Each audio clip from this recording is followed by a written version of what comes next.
Hello, everyone, and welcome back to the United Adventure Company presents Delta Green Impossible Landscapes. I forgot to turn on the captions, so bear with me a minute, folks. We were having an interesting conversation this morning, or this afternoon, I mean, and we had a lot of fun. So while I drag these things around to the proper location, there we go. Now we have the what you call it, thingies, captions.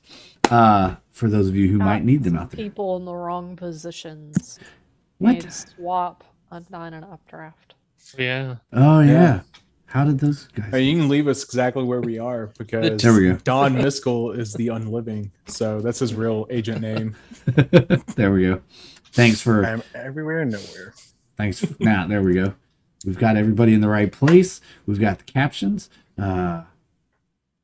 Yeah, we're here playing some Delta Green Impossible Landscapes. Well, it used to be Impossible Landscapes, and then they let us play it, and now it's going to be some custom thing that Nathan has to pull out and make Improbable Landscapes. It's Improbable mostly, landscapes. yeah, that's perfect because it's a lot of stuff from the book, but it's definitely not Adventure 2.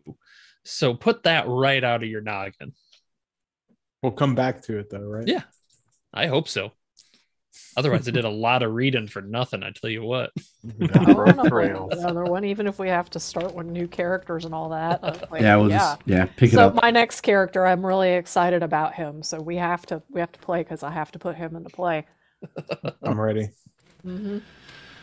Oh yeah, it's been a little while since we played, so we might need a recap, Mr. Handler. Yes. Throw it up to you. All right. So through the course of last session, to kind of condense quite a bit that went on, there were a number of bloody confrontations in the McAllister building. As total body count at this point, Lewis Post is dead. Thomas Manuel is dead. Agent Marcus and one other Delta Green agent are dead. Another is somewhere on the night floors. The team helped Roger Caroon escape the building. And another police officer as well, along with Giradonda. Giradonda is currently attempting to put this case on a back burner, despite the loss of a police officer in the building.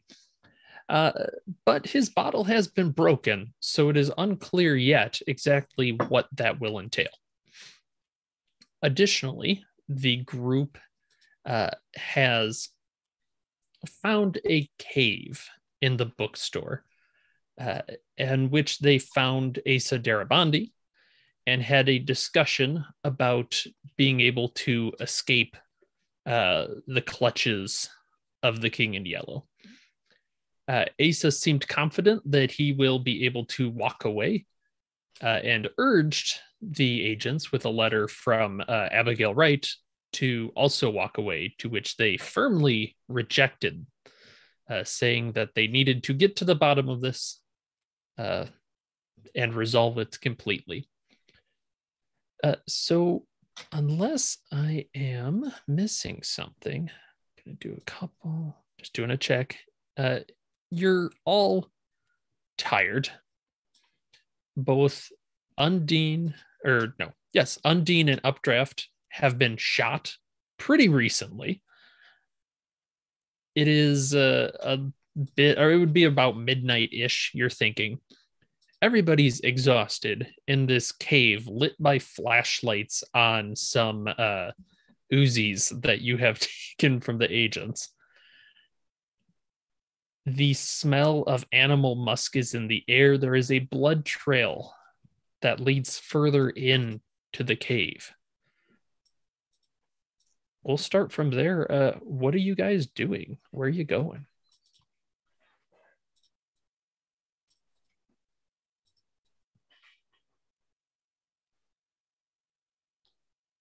He kept looking over his shoulder, like he was expecting something to come around. Asa. Yeah, he did. There's a trail of blood here. Goes that way. Smells like there's something here. Yeah, it's got that musk. It's like the lion enclosure at the zoo. Yep. Definitely. Well, should we press on then? Or I fear if we go back out, we'll just cause more strife to the world as we walk. It'll just burn behind us. Perhaps forging forward is the best option. I mean, But what is forging forward in this yeah, case? exactly. What's forward? What are we going after here? Like, are we going back to find the 6th floor? That's what I assumed that we were going to try to do. Or are you suggesting that we go further into this cave and figure out where this blood trail goes? Both of those are good options. I think the blood trail might give us more answers or more questions. Seems Maybe. more immediately doable than going to the 6th floor, at least. Quick question: is that trail leading deeper into the cave, or is it coming from deep into the cave? It is leading into the cave. You know, the source of some of the blood is the half of the agent that was kind of by the front of the building. And the other half has been dragged off by what you believe to be some sort of large cat. Okay. I think it would be reasonable to assume that this space connects to the rest of the out of bounds because Asa was here. And directions are relative. Well, yeah. They're relative to the thought process of the one guiding the doors, apparently. Yeah, it's like it works on intent. Like, what is your intention? And then, you kind of move in that general direction, although it may not necessarily be obvious how it was what you were looking for. Like that fire thing, that was real weird. Yeah. Y'all are right. It could just very well be that we follow this trail into this cave and we end up on the 6th floor. It's as good of a reason or a good of a way to believe that might happen as any. When we came into this cave, did we travel down? It's been pretty flat. No, I mean, but when we came into the cave, when we entered the cave, did we drop? Did we feel like we lowered in altitude? Not really. You just kind of opened the door and you were intending to go to the bookcase. So as far as you know, I think you were at, what floor were you on when you left? The 4th? Fourth floor. I Yeah. think you're right. I think you were on the 4th. Yeah. We're on the 4th floor. Yeah, we were in the So, lounge. yeah. It would not be unreasonable to assume that in the twisted logic of the out of bounds, this is a tunnel of sorts. It's a cave. A cave can be a tunnel if we wanted it to be. True.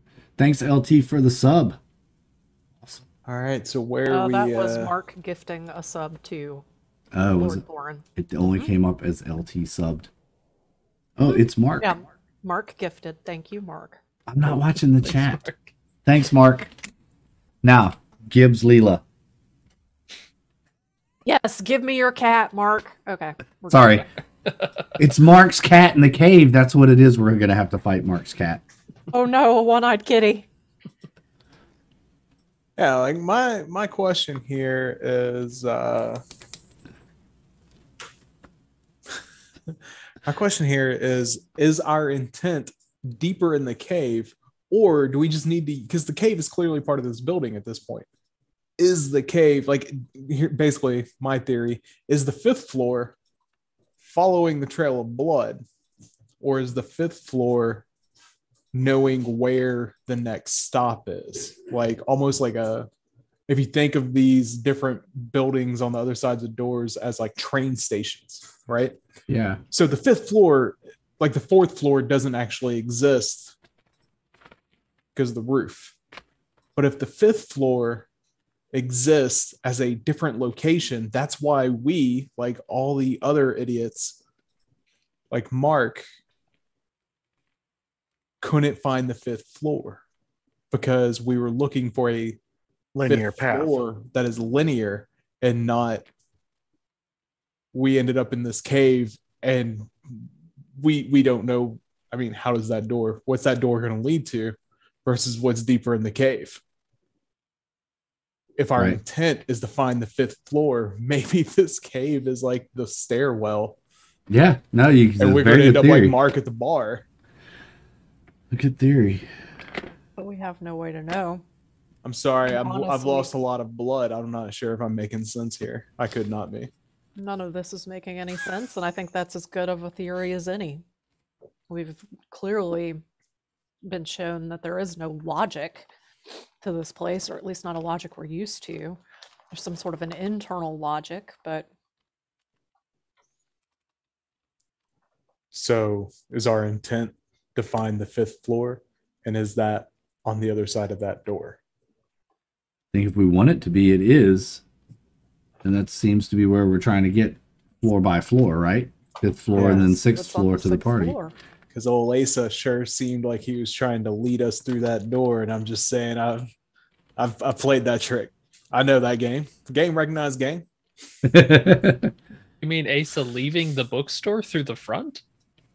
He sure was trying to lead us through that door, and as we've all learned, being led through doors not always in your best interest. I'm just saying. Especially not if you're the one leading the people through the doors. So I think that the fifth floor is a non-linear location. It's a concept. It could be at the end of this blood trail. Or I it say could it. be on the other side of the door. That is true. Let's take the Because- less obvious route, though. Oh, I mean, I'm down for either. What's the less obvious route? Through the cave. So we along both the know. blood Okay. trail. Okay, so just so we both know the other one knows. Yeah, exactly. hmm All right. So the group is heading further in the cave. That is the plan. Yep. Yep. All right. How are you approaching this? Are you think we just need to- strolling in? How Yeah. wide is this cave? It's enough that, you know, a person and a half probably at times. It kind of goes on and out. Every once in a while, like you'll see a bookshelf kind of leaned in and it gets narrower, leans out again. Because remember, these walls are really just kind of mushed up books and paper Yeah. and everything. Yeah.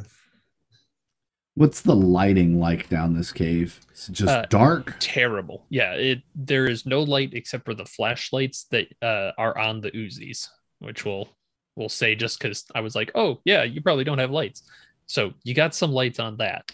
Thanks, handler. Yeah, no problem. Hmm. Because I was like, I don't want them to spend all day going back for more flashlights. But yes, there are no any lights you see on the ceiling of the cave are broken at this point or dead.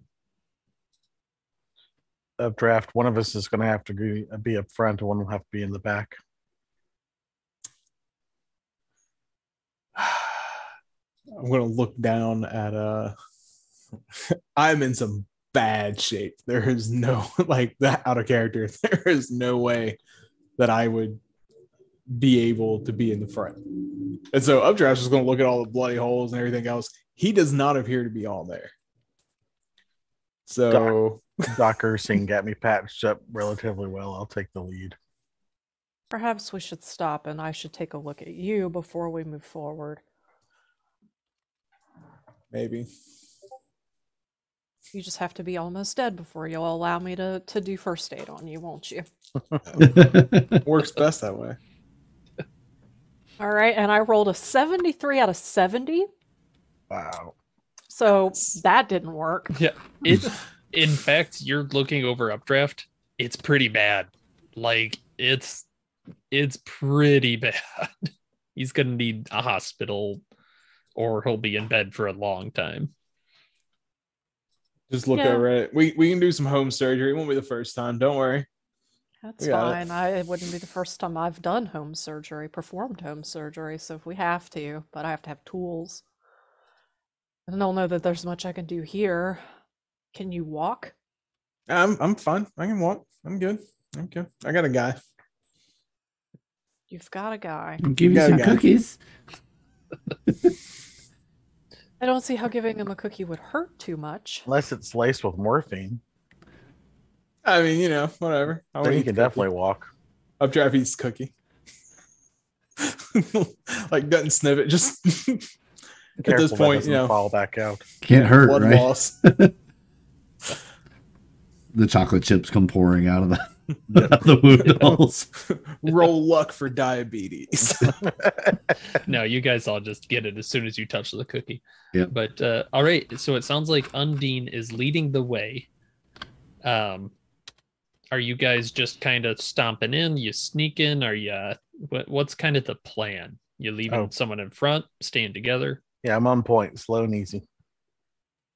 Try to be quiet if possible. And I kind of look at Updraft. Yeah.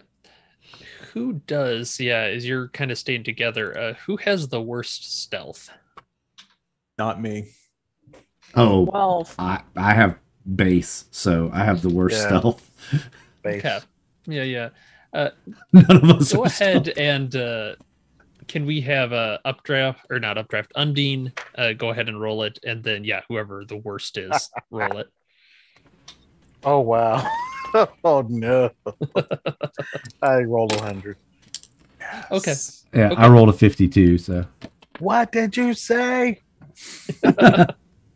So go ahead and check those for improvement. Gladly. If you live. If you live.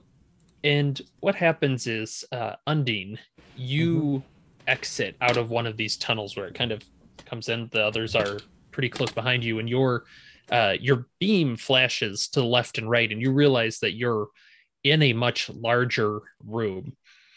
And there are actual bookshelves. A couple are actually still standing there, doing a couple, as a few rows of them as you look across this fairly large room.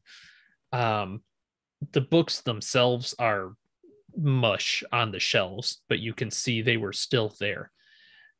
Your flashlight trains around, and you realize in the middle of the room there is a shape that you recognize as an arm, kind of like, well, that doesn't work with a green screen, but kind of like that, up and over. It has it looks like it's been chewed on, but you don't see anything that would have been doing the chewing. Where's the torso of the person? It's kind of in the middle of the room between a couple of these bookshelves. Can I roll a biology to look at these bodies and see if I can determine how big the thing is that ate them? Yes, go ahead. All right, that is a pass. I rolled a 35. Okay.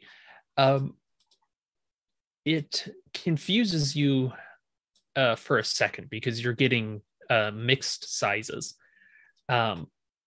You see some that look very small, almost not much bigger than a cat. And you're going up in size. You realize that at the top, you're talking maybe like a 2-ton tiger. Yeah, small. Can dinosaur. I tell? Yeah. Mhm. Can I tell if it's? I guess it's multiple. To me, I guess it would look like multiple creatures. Yeah, it would look like multiple. How did you roll? Just a normal 35. success. 35, normal. just normal success. Yeah, it's best you can guess. It's probably just multiple creatures. Okay. Well, it looks like there are a number of creatures that have been feasting on this body, given that's using normal world logic.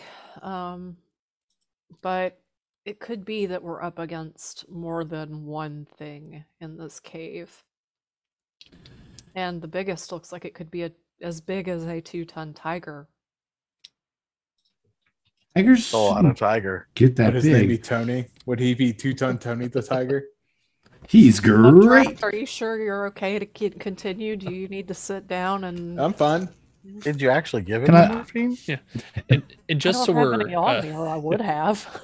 just so we're clear on that, I'm looking up tigers because I was curious. A tiger maxes out at about 660 pounds. Yeah, I was gonna say about. So this would be what, about 3 times the size of a normal sized tiger? Yeah. When Tigersaurus Rex. yeah, when Ursine says that, I want to take a look and see. Can I roll an unnatural on that and see? You can certainly try. Would that give me any insight if I can pull it off? Oh, so close. Nope.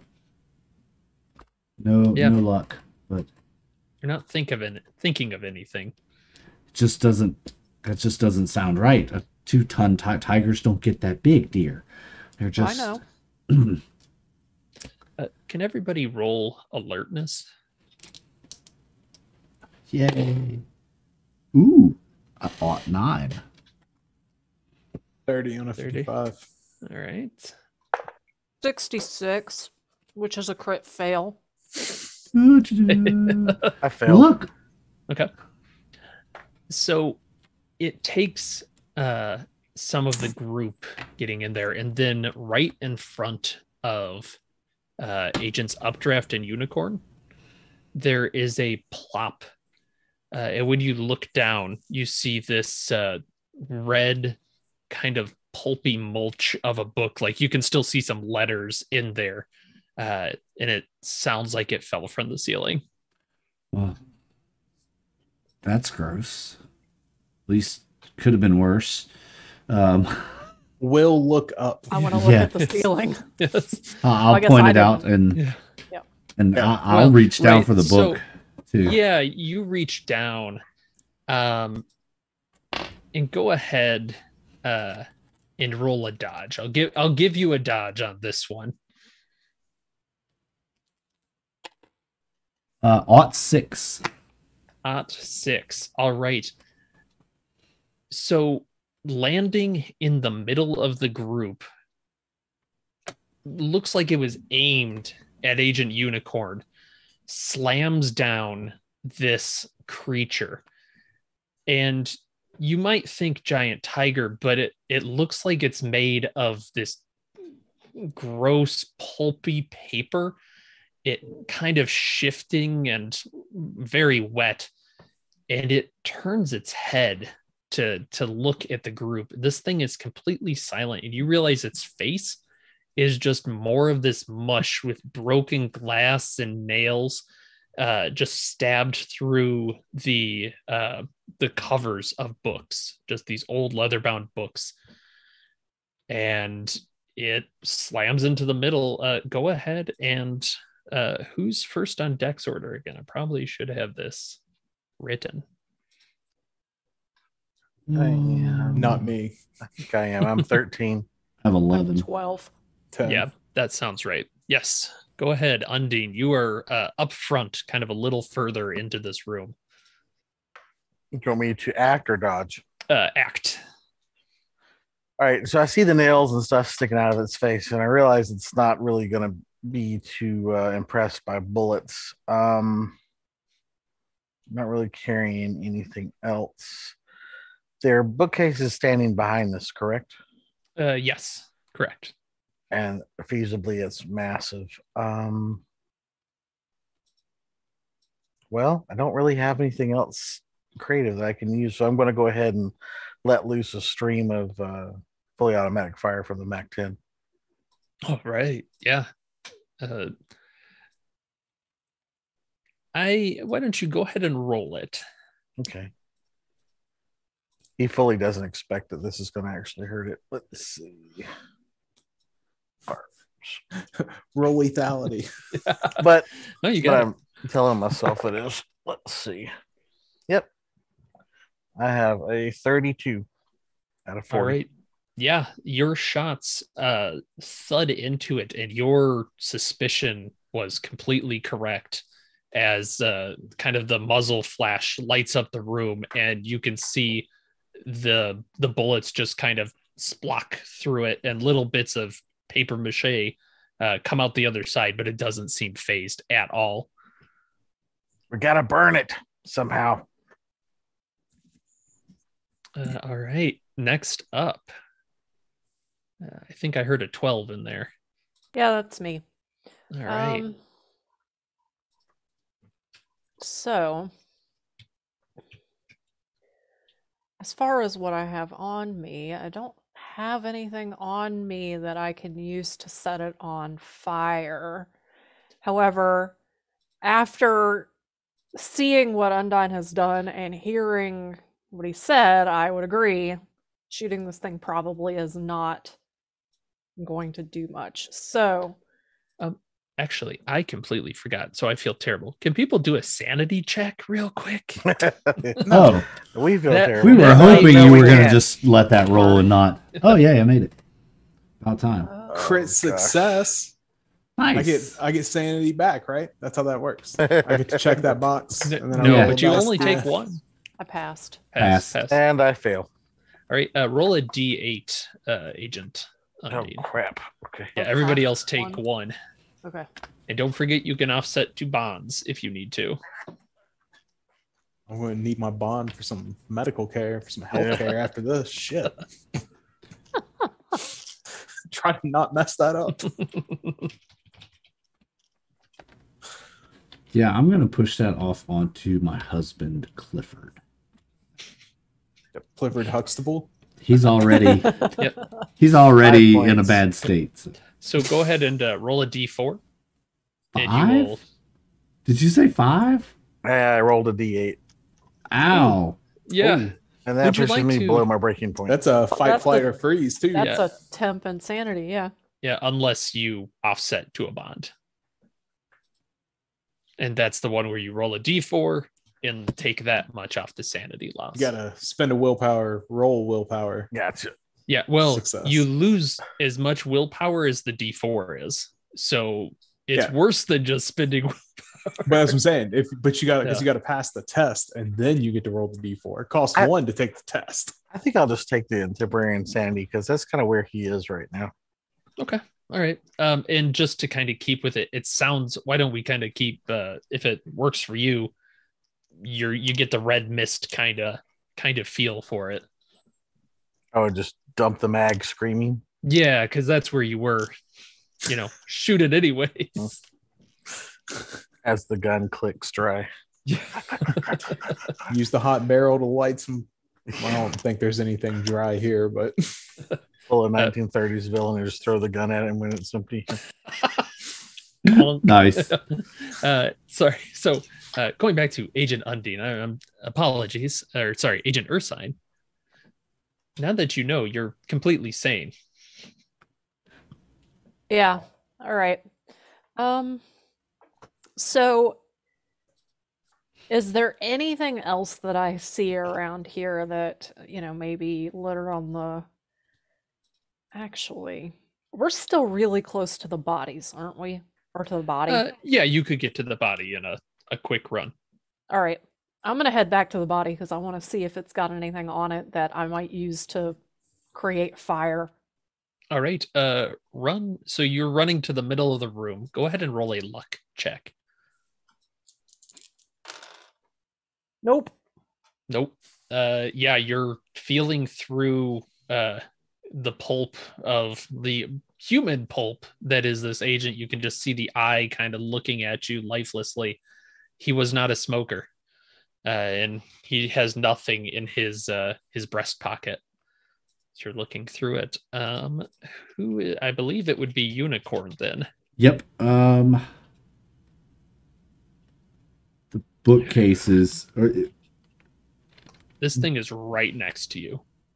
Just so we're clear. Yeah. I'm going to do something ridiculous, I think.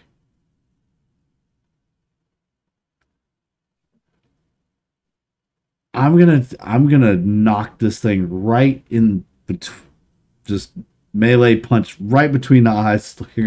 Down, Simba. You certainly can try. I will note it has no eyes, and its face is, I will repeat, broken glass, rusty nails, pushed through books. Yeah, that's kind of where I'm like aiming for that book. You know, Okay. I'm trying to go for that. What would be the center of the face, kind of in the book? Okay. Trying to miss all the glass and everything. Where's my melee combat? There it is. All right, I don't have a lot of luck here, but we're gonna do it anyway. Oh no, that's a crit fail. That's a 66. Of course it is. I knew Go this ahead was a bad idea, but I did it anyway. I did it Go ahead and anyway. roll a d4 if you D4. would. Yeah. That's 2. You take 2 damage as you feel a nail just enter into your fist. Roll for tetanus. Yeah. All right. You don't need to roll. You got it on a crit Or, fail. yeah. You definitely Okay. have tetanus. I'll have lockjaw in 3 rounds. Yeah, and you pull your hand back off of this, and it doesn't seem remotely phased by your attack. Agent Updraft. I'm kind of at a loss. Trap's not a fool. He planning on everyone else being distracted and distracting this thing. He is retreating. Just a full retreat. Oh, back towards the front of the building. Yeah, he's in full retreat. Yeah.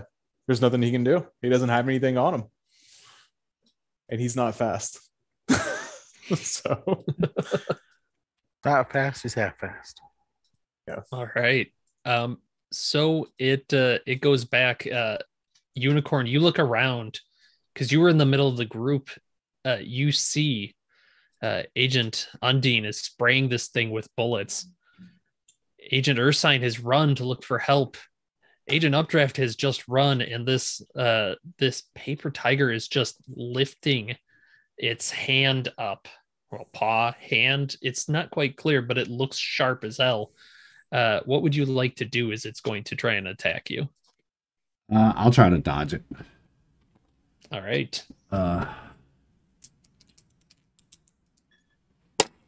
And that is going to be a 58. Is that a success? It's not a success, but it's not a critical failure, but it's not a success. I get to mark that one now. Yay, up in my skills if I live. If you live for If the you next live. round. Yes. And you are the luckiest agent in the world, as it yeah, you have that moment, you kind of fail at your dodge, you slip a little, but it's enough that you only feel this 1 damage cut as it kind of like a piece of glass cuts along your arm. Just a paper cut. Yeah. Oh, there you go. It's a paper cut. It's a 1 paper cut. Agent Undine. You're seeing red. Do you guys remember how long the temporary lasts? is it a D4, D6? D4 round? Yeah. Let's see. Always great to look stuff up in the middle of fights. Isn't that just great? Just make it up. Just make it up. Okay, I It's will on page 75 of the player's guide. make a terrible decision, and I will just, because I'm raging, I'll just throw the MAC-10 at the beast, not noticing that the flashlight is still attached to MAC-10. I'll grab one of the nearby bookcases and just try to dump the bookcase onto the top of the tiger. Okay. Yeah, it's Yeah, 1d4. that makes sense. There you go. And Yeah, I reduce think- by willpower. Wait, hold on. Struggling Hold on. actually is until you're safe. So Yeah. either this thing's dead or he is, Not or safe. he's not there anymore, right? So like somebody could drag him away and then it would end as well. Yeah, go ahead and try and do a athletics. I think they call it. Let's see. That is something I actually have. Or I'll also take a strength times 5 if that's good for you, but it looks like that probably wouldn't be. Let's see, what is my strength? Yeah, slightly better at athletics. Yep, I got a 19. Ooh, nice. Yeah, this the bookcase teeters and cracks as you're pushing against it. A shelf actually kind of falls and some of the books slide and hit you, but you're able to crack it over and it smacks the back of this thing. And I'm gonna have it make a roll of its own. Okay. It hits its back and this thing just kind of shrugs it like has to lift up, but the bookshelf snaps on either side of it. Yeah. Go ahead and roll a d6, we'll say, though, for damage. 6. All right. Agent Ursine, you ran to the middle of the room. You notice kind of back, the cave does continue further on. It's a little tough to see, though, because at this point the flashlight, we'll say, is kind of been thrown by Agent Undine, and it is illuminating the room well enough, but it's tough to make out a lot of details about what could be further in the cavern. Okay. I am going to make an attempt to get this flashlight then. All right. Just go in for the gun. That's easy enough. You can see the gun on the ground. But you can tell, I think it's probably out at this point of bullets, but you have a flashlight. Yes. And that was what I was going for. So I'm going to go for that, and then I want to just shine it down the rest of the cave and see if I see anything that way. Okay. Roll an alertness. That's a pass. All right. You see there is a door there. It is kind of stands out a little bit. You catch a little bit of gold against the paper pulp that's run across the side. It looks fairly fancy. Kind of an old French style door, you might think. All right, and then I'm just going to yell out, "To the door! Let's go to the door!" And I'm going to start heading that direction. All right. Agent Unicorn, you have dodged. So that is your action for this round. Updraft, are you continuing your expeditious? I mean, that is a generous word. Expeditious tactic. I mean, even his current movement is not great, but he's not stopping either. There's not anything he could do in that, and so he's just running. Okay. Sounds good. I think is it. Go ahead and roll a sanity check as you're hearing the cries behind you of the others. The shouts. I mean, can I just automatically fail that? Can I? Yeah, absolutely. Yeah, I think that would not be something that he would be able to hold on through. Yeah, you're somewhat hardened, so it's only a 1 sand loss, but as you're just running away, you can hear cries of pain and whatnot behind you. Back at the top, this creature is just clawing towards the ground, and you can feel it's trying to pin you, Agent Unicorn. Would you like to dodge it?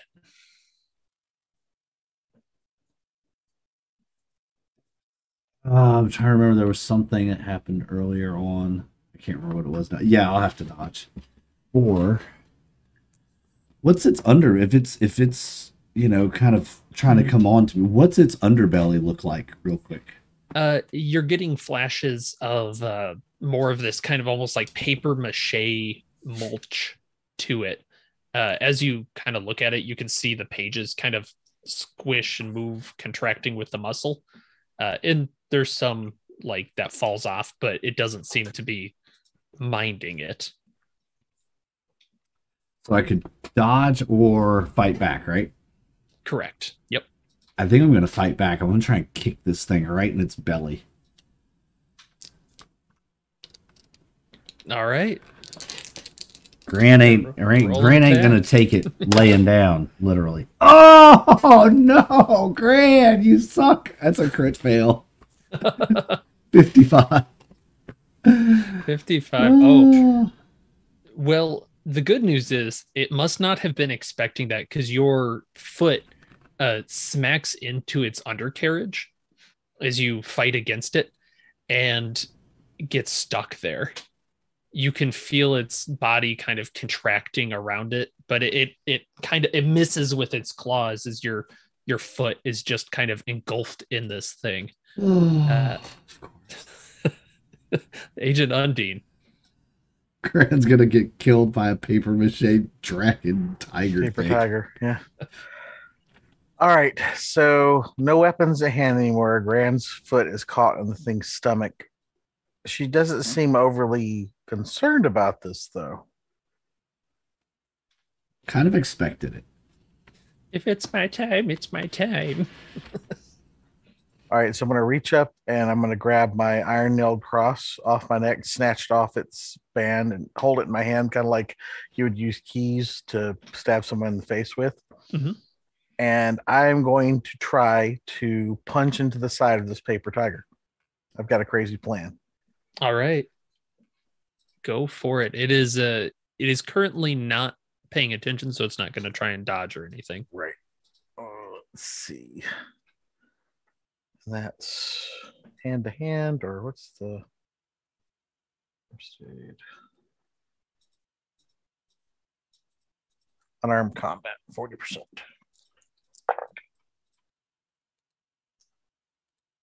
And I got a 39. Oh, very nice. It's black. Yeah, so you're kind of stabbing this little iron cross into it, right?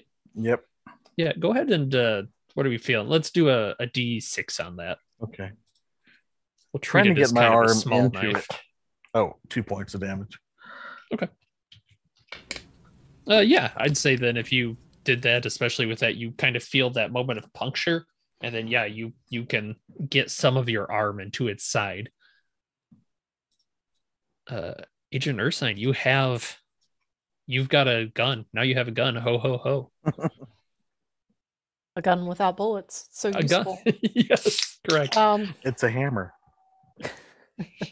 Well, I am going to head towards this door because I know there's nothing I can do. And even though I don't want to leave my my companions alone back there, I can't help them in any sort of meaningful way. So I'm going to head for the door and see if I can open the door and if there's anything I can use on the other side of the door. All right. Opening the door, you feel a because this room is kind of cold, right? And you, I guess, were you expecting something on the other side of the door? Were you looking to go someplace, or were you just opening to where it is? I have taken it in my head that I need to think about what I need. So I am thinking of there being a fire or something to start a fire or whatever on the other side of the store. Yeah, I know, but that's what I was thinking. Okay. Great. All right. Roll a sanity check. Welcome to the 4th floor of the McAllister building. Exactly. Basically. Welcome to your hotel. Oh no, that's a fail. That's a fail. Mhm. So You open the door, and there is a rush because this cave's kind of cold and damp. At the best of times, New York right now is really cold. There's this warm rush of air as you open it, and there's a woman standing there wearing very fine clothing. You're thinking maybe like kind of rich French clothing from quite a while back. She is holding a candle, and she looks like she was about to reach for the doorknob, and she's just got this look of like, what? Who is this? Excuse me, I think I need that. And I point at the candle. She says something in French. All right, well then I'm just gonna grab the candle. How American of you. Bonjour. All right. Sacre bleu. Buongiorno. Agent Unicorn, you fought back this time, so your foot Yep. is still in there. Agent Updraft continuing forward, it sounds like. We are back up to the top. This thing is going to just reach down and try and maul you at this point with its face. Just kind of slam it down into you. If you try and dodge, I'm gonna have you at a -20 for being stuck to it. Yeah. How much movement do I have? Do I have the ability to like kick with my foot? If even though you it's could probably, inside. yeah. So if yeah, I you wanted to could fight try back, and, you could like try and hit it back or something still, but just your foot's stuck in it for the moment. yeah. I mean, it can't get much worse, so why not try to fight? I can't dodge, so I'll try to fight back. Come on, baby. All right, that is a pass. That's a 31. 40. So you fight back. Unfortunately, this thing passes its attack roll. Of course it did. And the last thing that Gran sees, I'm fairly certain, unless you have 14 hit points, is this this face opens up like a book and just clomps down on Gran's face. How does Gran, how's that end for her? Poetically. Yeah. She's an author. She is, always consumed into her writing, and as she has that moment of realization just as the book is about to close, she said, well, I was always consumed by my work. And womp womp. Yes, as Agent Ursine turns around, and Agent Undine, you're there in the side. You just see your fellow agent die horribly. Although resigned, go ahead and roll a sanity. This will be against probably helplessness, I believe.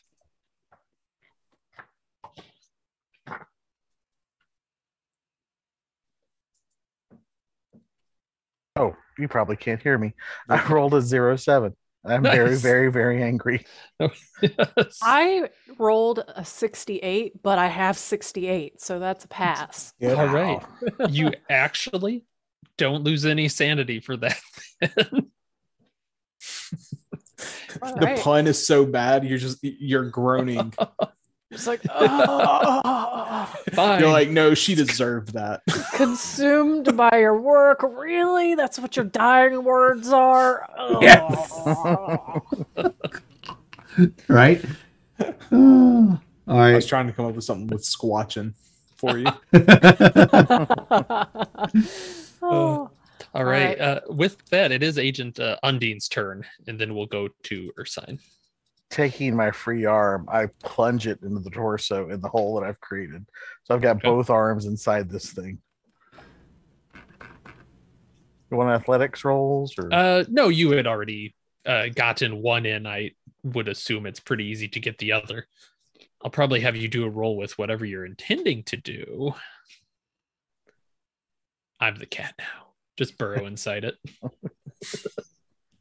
Have you ever seen that movie Empire Strikes Back? It's like that. Like at the sometimes, beginning, yeah. that thing. That's what I'm gonna do.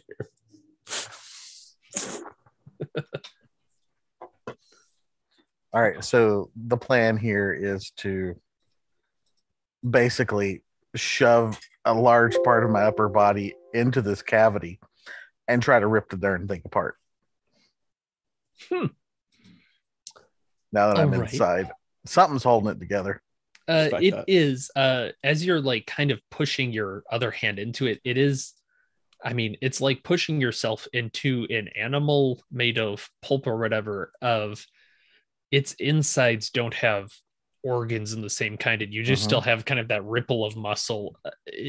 That's going to be very, very difficult to do, if not impossible. I'm going for it. That's all I got. All right. I'm raging at this point, That's true. Yeah, that's right. and I got a 34 on my athletics. Okay. I'm literally Yeah. trying to open this thing up. Yeah, go ahead and roll a d4 against it. Okay.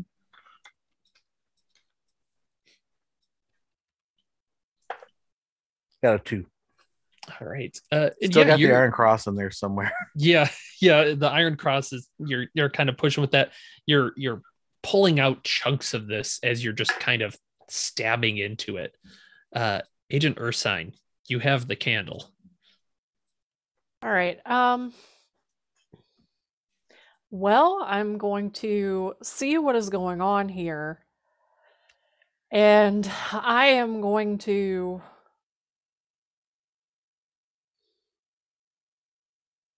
Are there any books near me? Like actual dry paper books like near me? You can make a luck check. It's possible, but most of them kind of have that Damn. wet cape. Yeah. Bet that woman's wearing no. something that's flammable. I bet she's flammable. Updraft isn't here to make those decisions. That's right. No. No. Okay. Yeah, there's no book that you can see that looks like it would catch fire. Damn it. Okay. Well, I guess what I'm gonna do then is I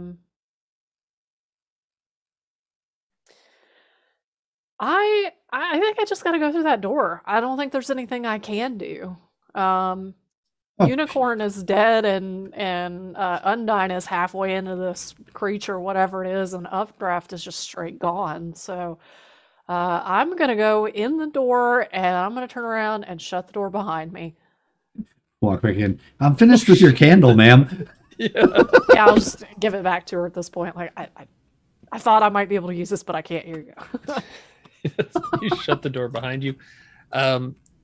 So we will continue from there. Unicorn, we will skip you for now. If you have your backup, now's the time. I think you said you didn't, so that might be a... I'm working on finishing it. Perfect. Updraft, you're still going. Sounds like. So we are back to the top. This creature, you can hear it now as it pulls back. There's blood caking the front of its head. You feel it pull the body. It's almost like it uses hands instead of paws. You hear the crack as it pulls out Granny's foot from it. And it just starts to chew into her. Love those cookies. Agent Undine, you're still going for it, it sounds like. Or are you? Because I'll kind of allow this of you're kind of realizing it's not paying a ton of attention to you. I can't tear it in half, apparently, correct? Probably not. I don't have any fun gadgets. We have no fire. And she has cookies in her purse and nothing else useful. You do see her purse is I had fallen to the ground. Yeah. I would have had my pistol in the purse. I will grab her purse and run. Wait, did Ursine go through the door and close it? Yes. Yes. All right, so I'm going to think about Ursine. Run to the door with the purse and open the door. Okay. Go ahead and roll a sanity check. You almost escaped. Almost Failed. escaped. I failed. You open the door, and in front of you is Agent Ursine holding a candle and a very confused looking woman in a French dress. I will step inside and close the door behind me. All right. The door closes behind you, and we'll stick with that group for the moment of any sounds behind of this thing like mushing against Agent Unicorn quiets. And the woman turns to you and she says something in French that sounds like a question. Happen to speak French, do you? I could probably wing it, but I'm not really there right now. I'm covered in muck and some blood, and some of it's mine, and I've got like this, iron cross held in between my fingers. I'm just kind of seething. So she says something to me. I sort of swivel my head in her direction, but I don't focus my eyes on her. Yeah, and she takes a step back. You're getting a better look at this room now, and it the first thing that kind of hits you is there are a lot of doors in this room. Each wall, because it's standard four walls. There's 3 a wall minimum. You kind of take a look behind you. There's 4 or 5 on this one. The room itself seems to be covered in work tables with a number of kind of gears and gadgets. It looks like almost like a clockwork construction area, and there's a large circle in the middle of the room. But this woman is just kind of she keeps asking you something, but it's without speaking French. It's impossible to Parlez-vous anglais? No, is basically the answer from her. But you ask her that, and she kind of goes, Louise Castaigne.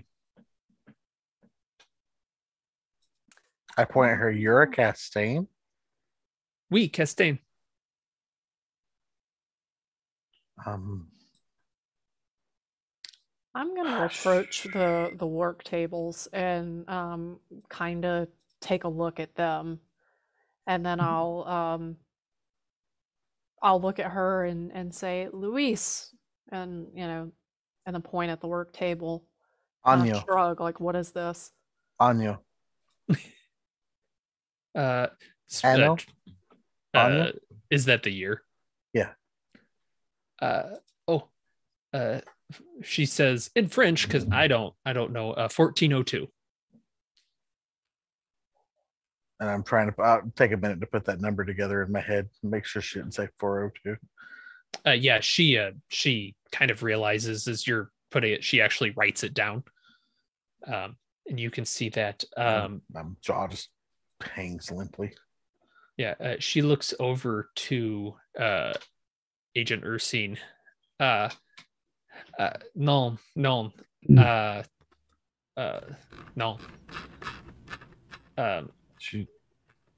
Yeah, I'm gonna write.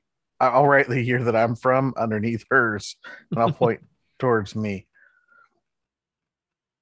She looks up and just kind of no. I'll nod my head yes. And she says a few more words. And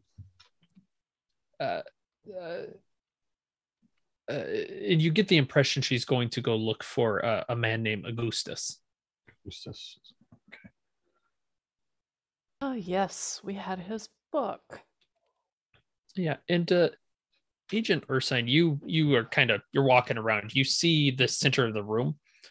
There is a circle in it, and it is inscribed with a seal. This actually works out okay because Agent Undine, when you get a look at it as well, you realize that this is the seal of Marbus, because you have the occult knowledge there.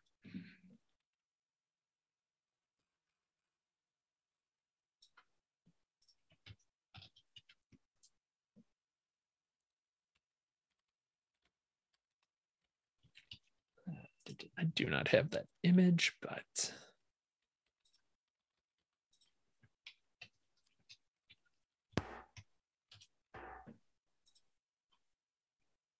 Castaigns are always getting up to this stuff, apparently. Oh yeah, it seems like that's just what they do. You know, it's 1402. If she gets married and has another Castaigne, things will go on as normal. But if she doesn't have another Castaigne, maybe things stop.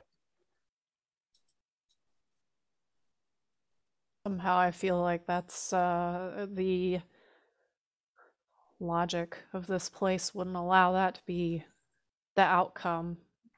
Things don't work by normal rules here, as you put it, it cheats. Even if we were to do something, I don't know that it would, as in kill this woman, I don't know that it would actually have any real effect. You're right. I've got enough blood on my hands tonight. Yes, and she's just, I mean, we don't know what level of guilt or innocence she may have. I'm gonna go through Granny's purse and see what she has. But you know what I do have on me? Hmm. I have a horse by degrees on me. Oh, fabulous. All right, so I'm actually going to pull that out because that was the like one thing I had on me. I had to go back and look at my notes because I couldn't remember which book Yeah. it was. Yep. But it's horse by degrees. So I'm actually going to pull that out and show it to her. Okay. When yeah. was that one written? It was in the 1700s. It wasn't, or was it? Because it was a Castaigne that wrote it. So Oh, it's 1790. I'm just looking. It doesn't actually have a publish date on it, but you did have it was signed as if by the prior owners, and it was. I will post it in the handouts. A. Castaigne, G. Castaigne, and H. Castaigne. right, and Possibly Augustus. possibly Augustus, right? So I am going to pull the book out and I'm going to show it to her and just say Castaigne. Yeah, she had left the room, but she comes back with a man at this point, and the man, you look at him, he's kind of tennis ball shaped. When you look at him, and his hair is very like white and big. And you say, you pointed, he goes, and says a phrase that you would think maybe means a horse by degrees, but again, in French. Do you speak English?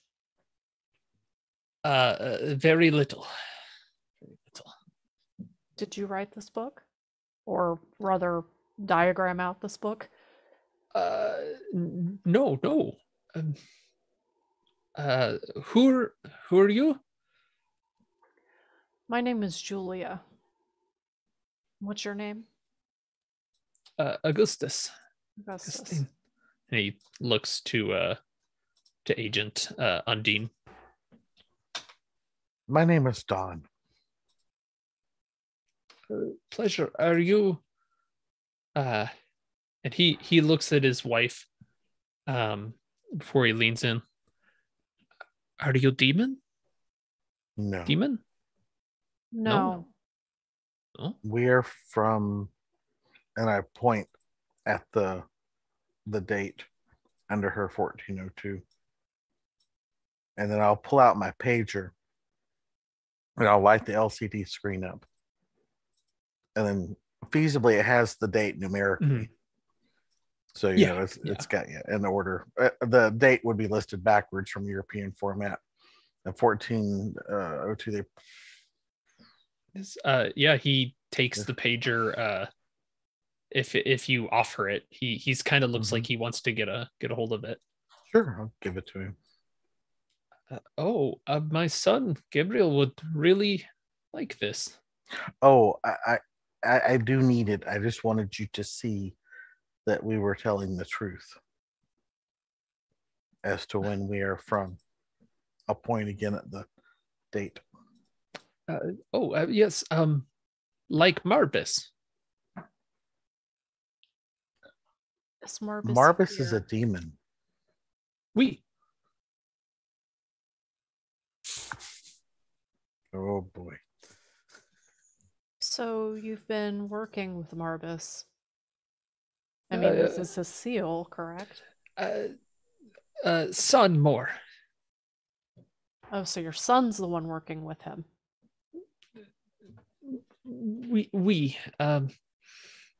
I have 1 second. And he goes out and he starts digging through some of the piles.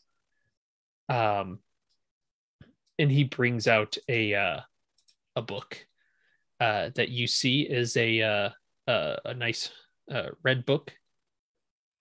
Oh wait, I'm sorry. It is not the red book. However, Agent Undine, you recognize this. This is the Hygromantea. Yes. He shows it to you. Bale and Marbus. Marbus, he kind of gestures around the workroom. In Bale, pointing at the book. They teach you to make these things? We. Are they here now? No. Can we talk to your son? We. Thank you. And then he turns around and he seems to kind of consider for a moment. And he walks over to a door and opens it, says something in French out it, closes it, walks across the room to another, opens it. And this takes a few minutes of him just walking around, opening and closing doors. And then finally he opens the last one. This way. He's doing what we do. He's finding them through doors. Well, that does appear to be the logic of this place. We'll follow Augustus. Mm-hmm. Yeah, and the two of you walk out. We will jump back to Agent Updraft. Mhm. What are you get up to the front of the bookstore. There's the body there. There is the door to the street, or maybe back to the McAllister, or maybe anywhere. You're not sure. What are you doing? I have one bond, and that guy, when I made this character, had one singular purpose. There's like one thing that he did, and now is the time for him to do that thing. All right. So I am focusing on Nicholas's shed. That is, he's up there in middle of nowhere, Idaho, has a shed, and just focusing on that shed, knowing that if I can get there, I can get to him. And because that would probably be a lot less scary, I'm already going to show, bleeding a lot. So that's it. That's all I'm focusing on, is getting to there. I'll make the sand roll. Make the sand roll. You know it. Looks like we lost Balin, huh? I'm still here. 49. Oh, your video went out. All right. I'll take a look. 49. You open the door, and it's dark as you step through this room, and you start to hear the beeping of a hospital. You realize, this is not a shed. You're in a closet somewhere, you think, maybe?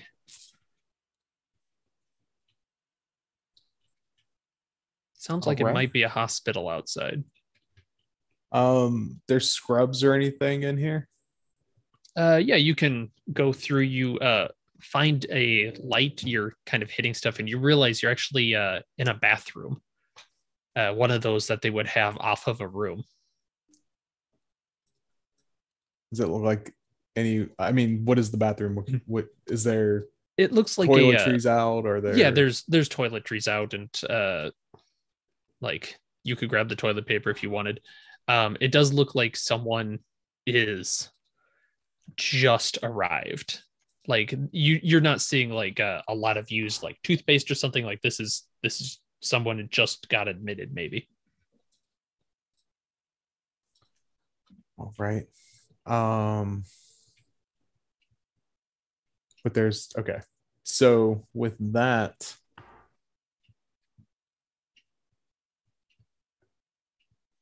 looking at myself and assuming, I want to listen to the door. Do I hear any? What do I hear on the other side of the door? You hear, go ahead and do an alertness. We'll see what you hear.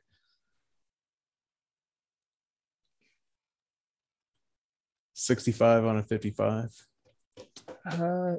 You think there's someone out there, but you can't tell. It doesn't sound like there's anybody moving, though.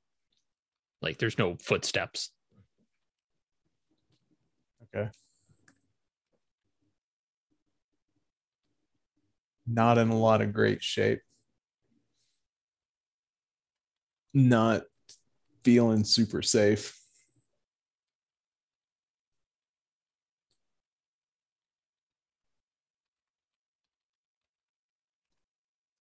I mean, chances of it being a good time are whatever they are. So he's go ahead, open the door and walk out without basically like just walk out without making eye contact, like everything is normal. This is exactly how things are supposed to be. And just very nonchalant. And what startles you is you hear a voice, a woman's voice. Ms. Van Fitz. Bitch. Fucking told you I was gonna get you fuckers. I'll stop and turn and be like, who do you think we are? I don't. And she's in this bed. She looks like death warmed over. You can see her. There's clearly the signs of them having done some surgery on her stomach as of late. She looks like she maybe just awoke, dry lips. It's got that hospital smell. And she just, I don't care who you fucking serve. You probably serve the king. You don't. What king? You fucking know. The king in yellow. Bastards. They're all the same. That's what we're trying to investigate. That's who we thought you were. I told you I was against the Patriot. You fucking shot me. Yeah, after you fucking buried a hatchet in me. You fucking piece of shits. Oh my god. I'm glad.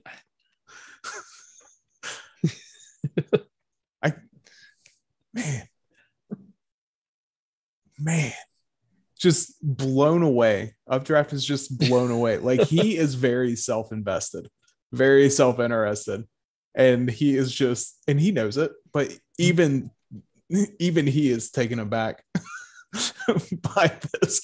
It's just like, God, and just all right. And he's just gonna head out. Like he doesn't have time for this. Like just oh my God. Yeah, and but he knows she's alive. Yeah. He knows she's alive, and he's just out. And I think she'll just tell you as you're walking away. She'll just say, "Next up is you. I'm halfway done." Stand on her IV for a minminute. Do you need me to have a nurse come flip you? Is that what you're saying? Pushes the button to call for a nurse. Yeah. Somebody need to flip this bitch. She's halfway done. No, he's just God damn. Like I mean, in his mind, like she's really insufferable. And I think it's because deep down he probably sees a little bit of himself in that. And he is just that was a little too close to having a moment of insight for Updraft, and so he just leaves the room. He's like, nah, fuck that. All right. Yeah, you leave the room and you are in a hospital. I forget exactly which one I told you, but it is nearby to the McAllister. And I'm out. All right. Updraft. I mean, he's going to file the report that needs to be filed with Delta Green. That's it. That's where he's at right now. Is he's going to get to a safe house out of the city. His goal is going to be to make his way to Idaho. Okay. That's where he's going to go, and he'll file the report from there by fax, as is the custom. Wait, who do I send this to? My handler shot himself. You just open it, pick up the handset, and whisper into it, and then you make the fax sound, and that's how you connect to the Delta Green fax machine.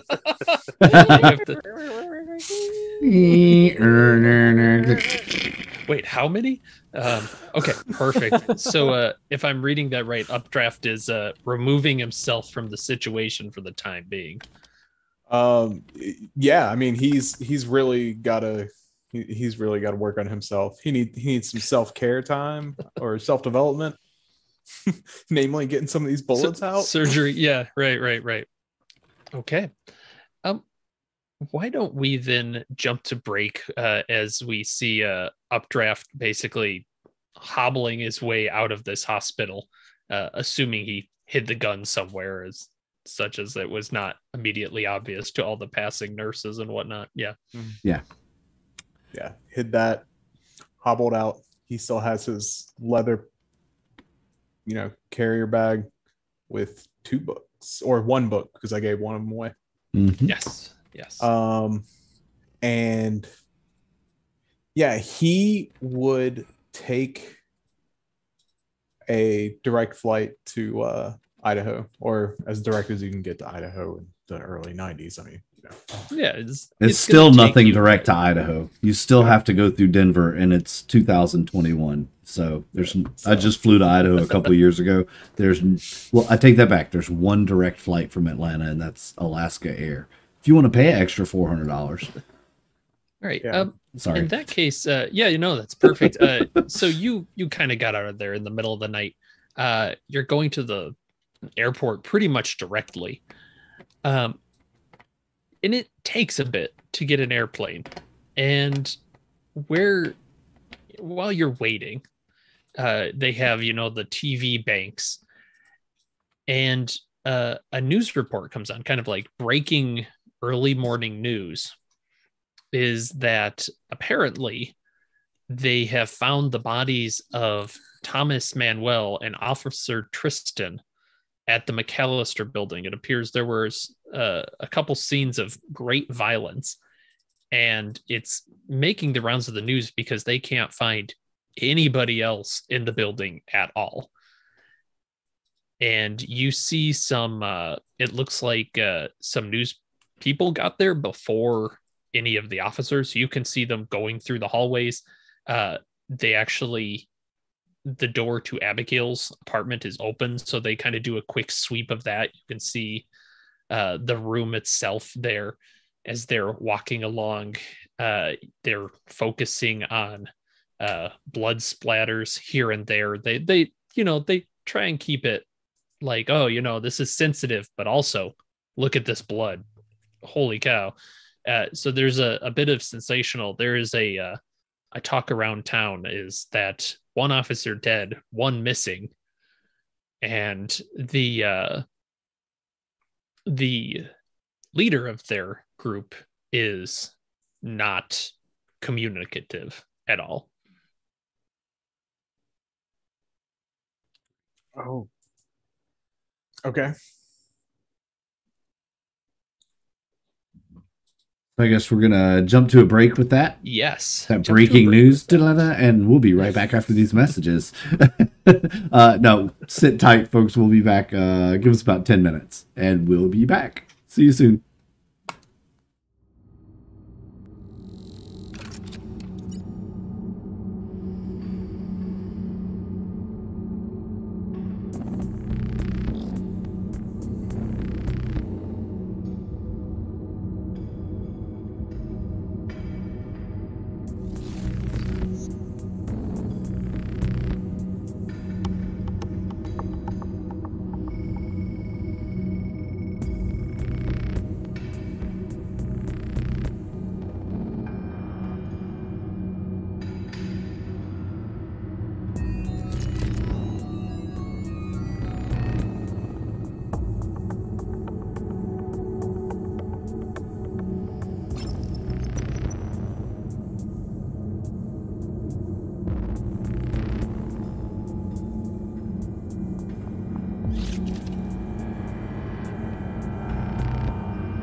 Hey everybody, we're back. All three or four of you that are out there in Twitch land, thanks for sticking with us. A little extended break because we had to do some character background stuff for my new character that may or may not see a game tonight. But hey, we got the character done.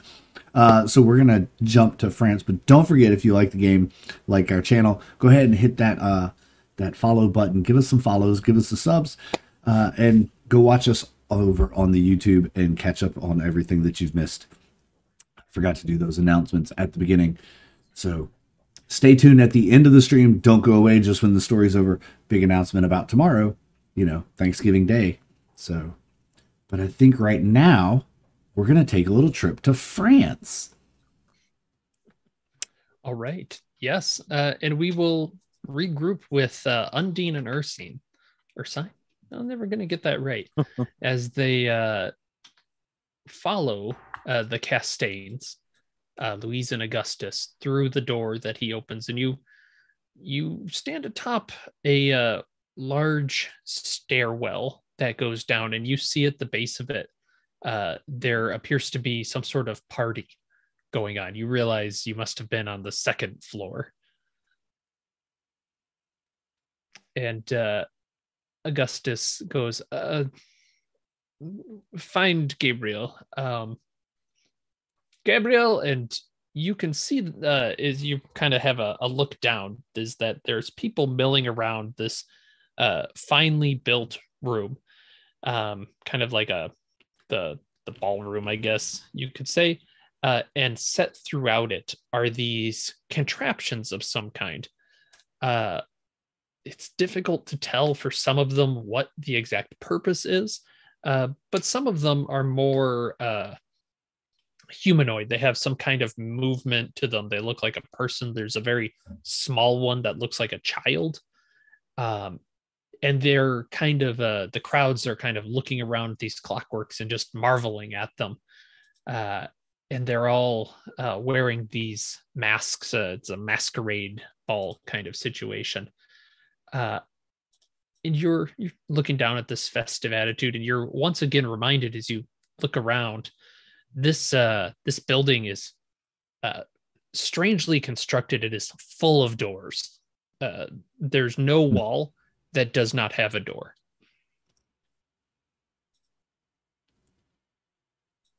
And yeah, Augustus kind of looks back at you. Go ahead. Good luck. Augustus. Oui? Is this the Guild of Doors? Brotherhood of Doors. No. Chateau de Port. Chateau de Port is the House of Doors. Sorry. How you say? A mansion of doors. Mansion of doors. Noted. Okay. Thank you. Oui. We don't know what Gabriel looks like. Which one was you? Yeah, I was going to ask before we walked off. Which one is your son?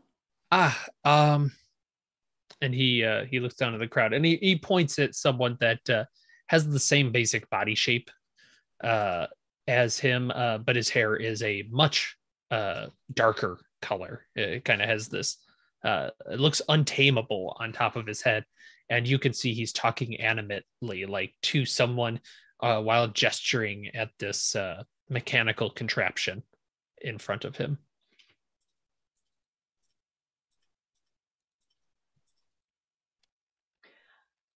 I'll look at Undine. Do you want to go talk to him now? No time like the present. I'm I'm not getting any younger or any healthier at this rate. Yeah, you don't look very good. I'm gonna look around. Is there anybody that has food? Oh, yes, absolutely. There is Yeah. quite a lot of food. Yeah. So I am going to grab some food and eat with absolutely no manners, like a complete pig in front of all these people as we head towards Gabriel. Yeah, and you're getting strange looks, the two of you, from all of these guests that are bedecked in fine things with masks, and you're dressed like another age, just wandering through there. There's whispers in French that you're not quite sure what it means, but they seem there's a lot of attention on the two of you. Well, we definitely don't belong. So, Yeah.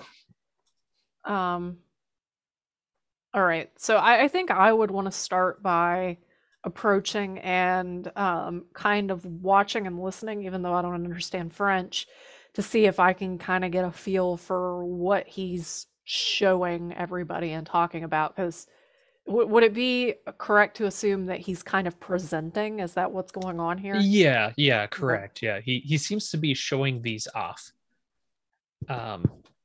and discussing like various things. You can see they're asking questions, and he actually gestures for this marionette that he's particularly like in front of, and it lifts its arm on its own accord, and he is showing off some of the he kind of pops a little hatch in its hand, and you can see there's this gear work within that he's discussing with them and kind of pointing out the musculature.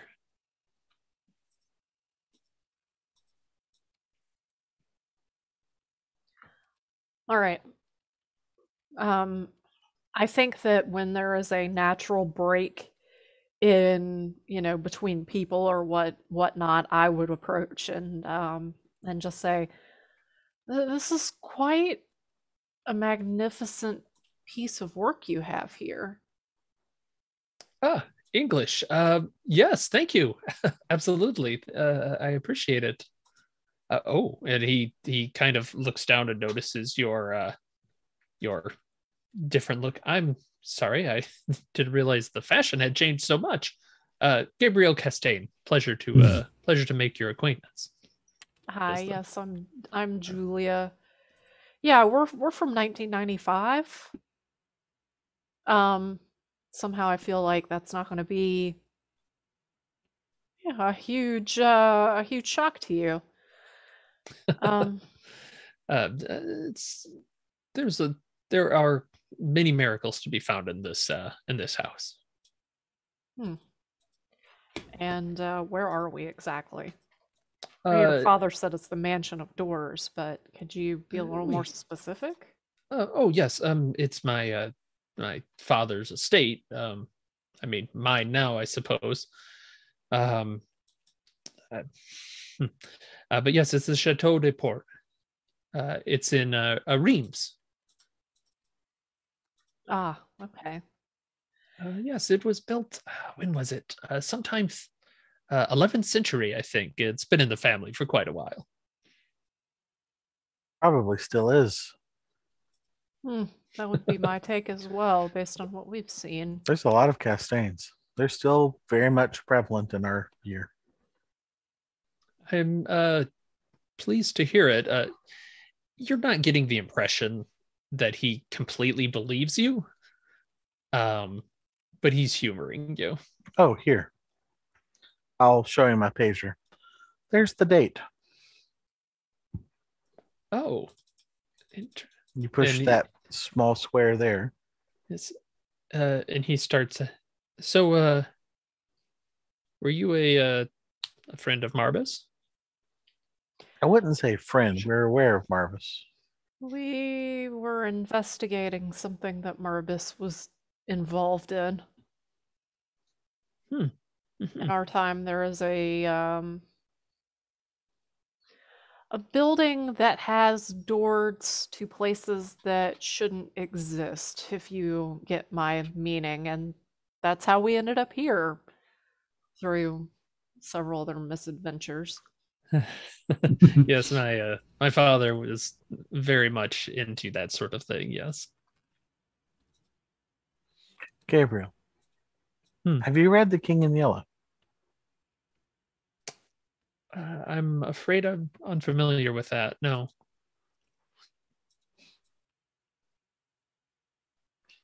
There is a power at play that I assume may either be in cohorts with Marbus or at odds with Marbus, but does appear to be grander than Marbus. But it is not in the. Did I carry the Hydromantea down here with me? Yes, actually, as you kind of look down and you realize you have brought it with you. He's not in this, but he seems to be orchestrating everything. Are you talking about Bale? Do I have a copy of the piece of paper that we keep stumbling across? You don't, but you know the symbol well enough. If you wanted to show him the yellow sign, you could. Is there any like powdered substance or whatever I could draw it on a table? Oh yeah. If you kind of make a gesture for paper, he can gets them pretty quickly. He uses this sign, and I'll draw out the yellow sign.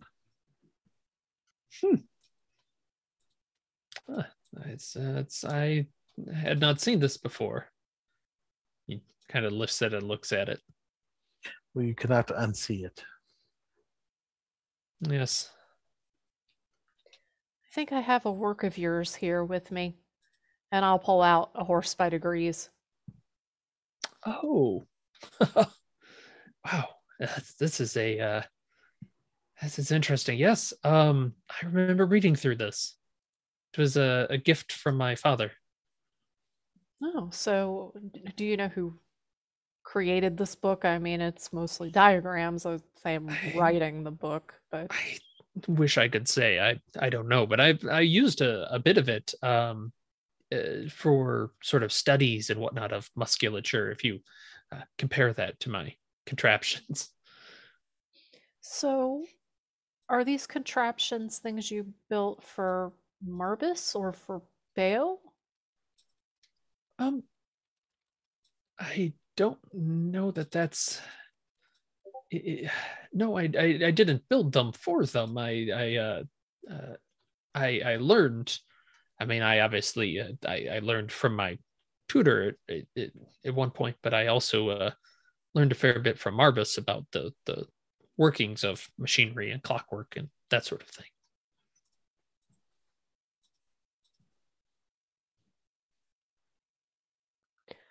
What else have you built? These are grand devices that you have, and I'll gesture around the room. These are quite advanced even by our standards. Well, thank you. It is a very big interest of mine. I'm glad to hear that in the future. It's so amazing. Well, if you stick around, I do have a bit more. And he looks up, and you can see in the ceiling there are tracks laid out that they're kind of like metal with a spot in the middle, like a line. And he's looks around. You can also see there are a few holes in the ceiling that are about person sized. They have kind of a circular opening, you know, the kind that like spirals in, spirals out, that sort of thing. I'll be showing doing a little bit of a demonstration later tonight.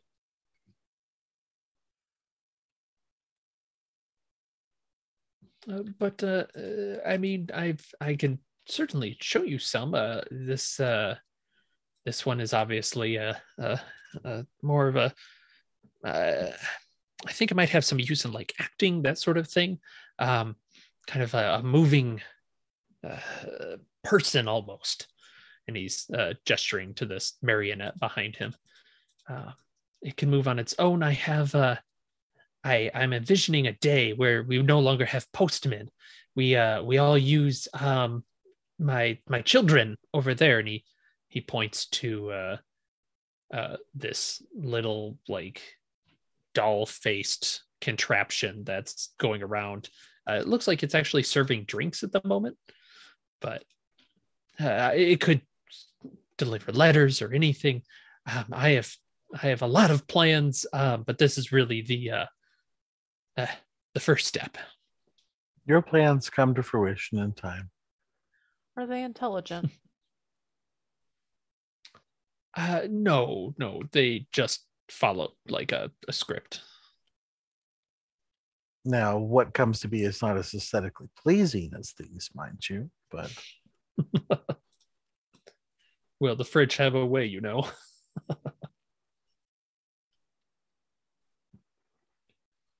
I'm sorry. Did you say you were talking with my father? Augustus, yes. Mm-hmm. Ah, um, I'm sorry to ask you. I don't remember you. Are you old family friends? No. Well, chronologically, we'd have to be extremely new family friends. Well, that's why I'm confused. Um, my father's been dead for years. Oh, that's why he sent us to look for you, because he can't. That makes sense. Yes. Okay. Yes, he actually spoke with us and gestured to you down here and told us that you were the one that worked with Marbus. And he didn't seem concerned at all. And I look at Undyne, he didn't seem concerned at all that we were from the future. All the Castains are steeped in the dark magics, if you will. I mean, that's my father was a bit more impulsive than I am, certainly. It's Well, if you're taking inspiration and diagrams from a king of hell, how do you explain that in a lesser manner? I suppose you're right. I suppose you're right. It's but at any rate, is there anything you need from me? I will admit I'm at a bit of a loss what I can do for people from the future. We should probably speak with Marbus or Bale. I agree. I think we'll get further with one of the two of them. Can you set up a meeting? Well, he kind of looks at the book. We would have to do the invocation. I'll look at Undine. I'm fine with that. What does it cost? Oh, cost, it's not too bad.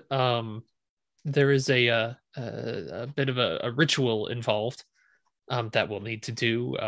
It will take some time, but I'm more than happy to help you do it tomorrow. That would be perfect. Yes, it would be. But like you said, the cost. Is there anything untoward? Sacrifices, No. acts that people have to make, No. contracts.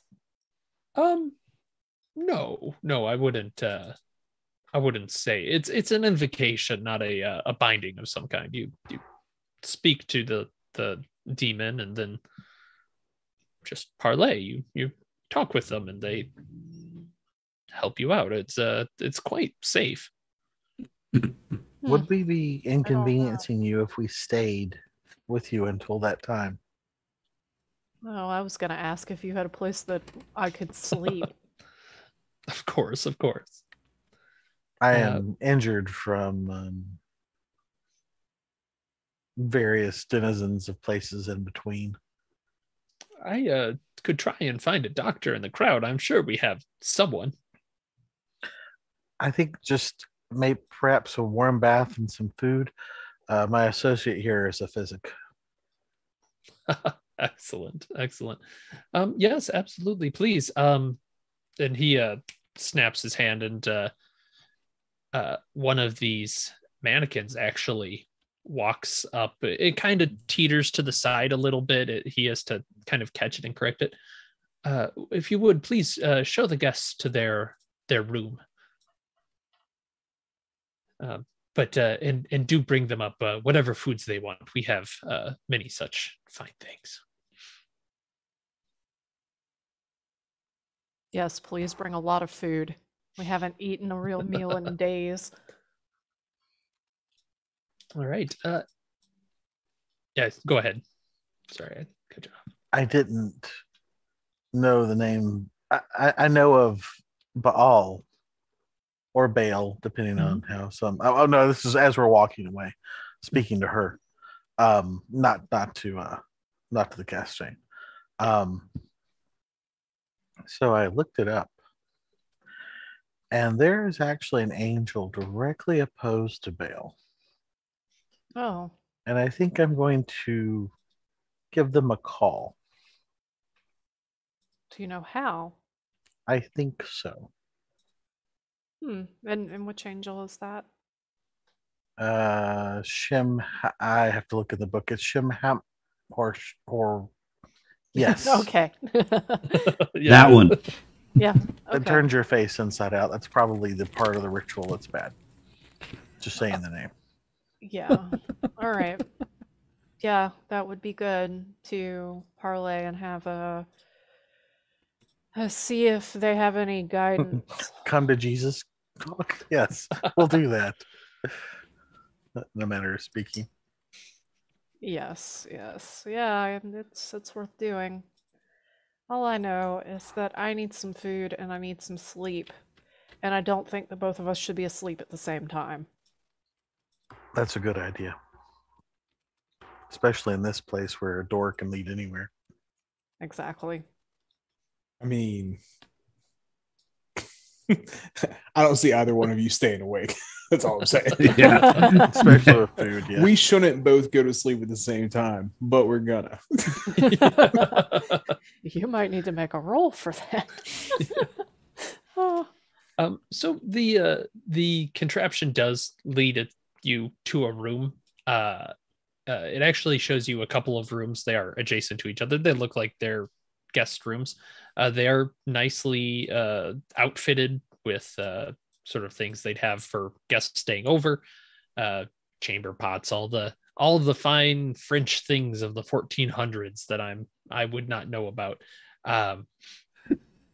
But once again, you're kind of struck by the room. It has a beautiful view of the countryside, like windows set up, and right next to those windows is a door.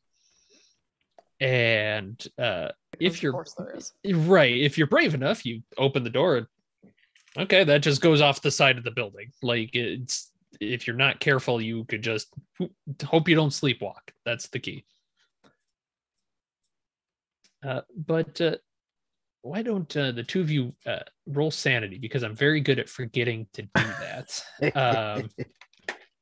As you're settling in for the night, it just kind of hits you Pass. how bizarre this Ooh, is. I passed. All right. Actually, double. When you roll doubles and pass, it's a crit success, right? Yes. Excellent. Minimums. Nice. Perfect. Yeah. You kind of tamp down the weirdness of this particular set, as it were. And throughout the night, you will notice that at times the door creaks open and that little child's doll face peeks through. But with one of you awake at a given time, it quickly notices that, oh, I've seen, and you hear like kind of the spin of a flywheel as it closes the door behind it. And we're gonna barricade the door at some point. Go back to why. sleep. Yeah, that's why I suggested one of us stay awake at all times. Weird dolls have never killed anyone important. Creepy doll. Important. Creepy doll. I will slide a vanity or something in front of it. That particular door, at least the one that logically leads to the rest of the house. Yep. The problem is you slide it across and you look and you're like, every wall has like that means that other guest room and that guest room. Yeah, it's a nightmare to barricade. I'll stop. Just go lay back on the little reclining couch or whatever and pass out. And it's very nice. Like, all of the stuff that's set up here is the finest sort of thing you can get in that era. It looks like he has spared no expense. Speaking of sleep in that bed. Yeah. speaking of sparing no expense, Agent Updraft has flown, I assume, first class to. Did I have an money? agency credit card? No. It's, No, he would have sprung for first class just so he wouldn't have to be near anybody else, because while he did get a change of clothes and everything else, he does still have some open wounds that are marginally scabbed over, and so he's not trying to do all that. So yeah, he would probably go first class to Spokane, Washington, where he would promptly catch a bus to Coeur d'Alene, and then in Coeur d'Alene he'd probably find somebody who he could just get a ride from, or because I don't think there's too many taxis out that way. Yeah, to, practically end up hitchhiking to your friend's place. Yeah, and his place is literally grid coordinates. Like, his mail is sent to grid coordinates. That's how you find it, because he's by himself in the middle of fucking nowhere. Well, he's got his family, but yeah, perfect. What kind of person is this Nicholas Valinsky? Nicholas is one of those guys who was born and raised in like Buffalo, New York. Grew up in a middle class manufacturing family who watched as a lot of those jobs just kind of disappeared in the late 70s with the rise of inflation. But he was in the military by that point, and he just knew he could never go back there. So once he exited the military, he made his way to middle of nowhere Idaho because he did not want to be around people anymore. He was a 18 Delta, so like a SF medic. He's that's what he does. And he keeps in touch with Army buddies, but that's it. He tries not to be, tries to live off the land, and he doesn't trust the government, but he also doesn't trust the militias who don't trust the government, because he feels like they don't trust the government too much, like they're trying to make a point of it. And so he's like, nah, y'all the same. Right. So I'm kind of envisioning you get near the coordinates. You probably would have the person that you had drive you out there or whatever, you have to hitchhike a little bit to get to that end spot. So they're not really with you. And you are moving through the brush towards this area, and you hear the distinct cocking of a gun and a "Stop right there. This is my." Holy shit. Buck, you look like shit. What's up, Nick? I feel like shit. Holy, get in here. I won't hug you because you look like you sprung a leak, but get in here. Yeah, with his one arm, he's like holding on to his lat. Like, he's lost a lot of blood, done what he can, and so yeah, he's not going to make it very far. Even sleeping on the bus, sleeping on the plane, he's exhausted at this point. Yeah. Took everything to get here. Shit, they're finally coming after us? No. I went to New York, and then I came here. I mean, I went in either. It wasn't exactly a blast. It was a real short one though. Right into the side here. Yeah, I'm seeing. Were you part of that building? Nick, not to ask questions. No, shit. You know what? I'm sure you knew what you're doing. When you ask questions, you get answers. No, that's what, that's fair. That's fair. I don't want to be party to anything. And yep. Come on. Just glad you're here. Glad you're here, Buck. I am too.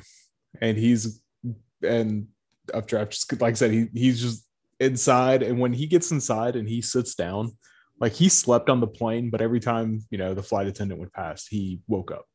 When he was on the bus, constantly awake, and for the first time since arriving in New York. In this house, he's able to just sit down and sleep. And yeah, I'm kind of envisioning this shack that's full of stuff and has a very, very lived in smell. But it's home, It's a Mhm. home for Nicholas, and he doesn't bug you too much after you tell him not to ask questions. I tell him about to ask questions if he doesn't want answers. Yeah. He's so does he what is his profession before that? Is he kind of a surgeon, kind of not? Are you just trying to sleep this off? No, he can do field surgery. He can Okay. do this. Okay. So I guess the question is, yeah, okay, he's rolling real great. I was just seeing, he starts patching you up, and you're gonna take a few days, no matter what. You've had a thing in the shoulder, or you've been shot. You're looking at least a week before you're really like feeling it. Yeah. And the time passes okay. You shoot the shit about whatever, of old days. He keeps you up to date on any people that he thinks you might care about. Yeah. When he starts talking to Buck, like this is like Buck doesn't have friends, but he has Nick. Yep. And as he's talking about it, like Buck's gonna kind of start to open up about what was going on in New York. Slowly at first, and then just kind of being like, yeah, that building was real fucked up, like weird ass college kids, and talks about that a little bit, relates it to other things, and he's slowly going to eventually get the whole story out to Nick over the course of however many days. Okay. And Nick actually takes it pretty well. You never get the impression that he fully understands it, but he's kind of close. And it's one of those days after about a week or so that he turns to you and he goes, with everything you've been saying, I've been seeing the news about these, and do you think it would help you to talk to other people about this? And he hands you, I threw it in the handout. There is a thing called the Encounter Group. The pamphlet itself kind of has a very homemade look to it in terms of the printing. You can see it's a bold font: Encounter Group, no cost. Find the answer to life's questions in a no judgment group environment. Obviously, the date and location is somewhere nearby. In this case, it's actually at a VFW. It looks like kind of late at night. But for you very quickly notice that scrawled into it is the yellow sign. And the words, "Tireless heroes explore, knowing infinite night grants comfort on moonlit, endless seas." The king comes. Yes. Yeah, so Buck will just he's sitting there, he sees the yellow sign, he knows, and he looks up at Nick and he asks him, just, have you been to one of these? Where did you find this? Why, they're around town. It's I heard somebody talk about it just in town. They say, you go there, you talk about whatever's on your mind, and you feel better. I don't know. Seems like you've been feeling better just talking with me.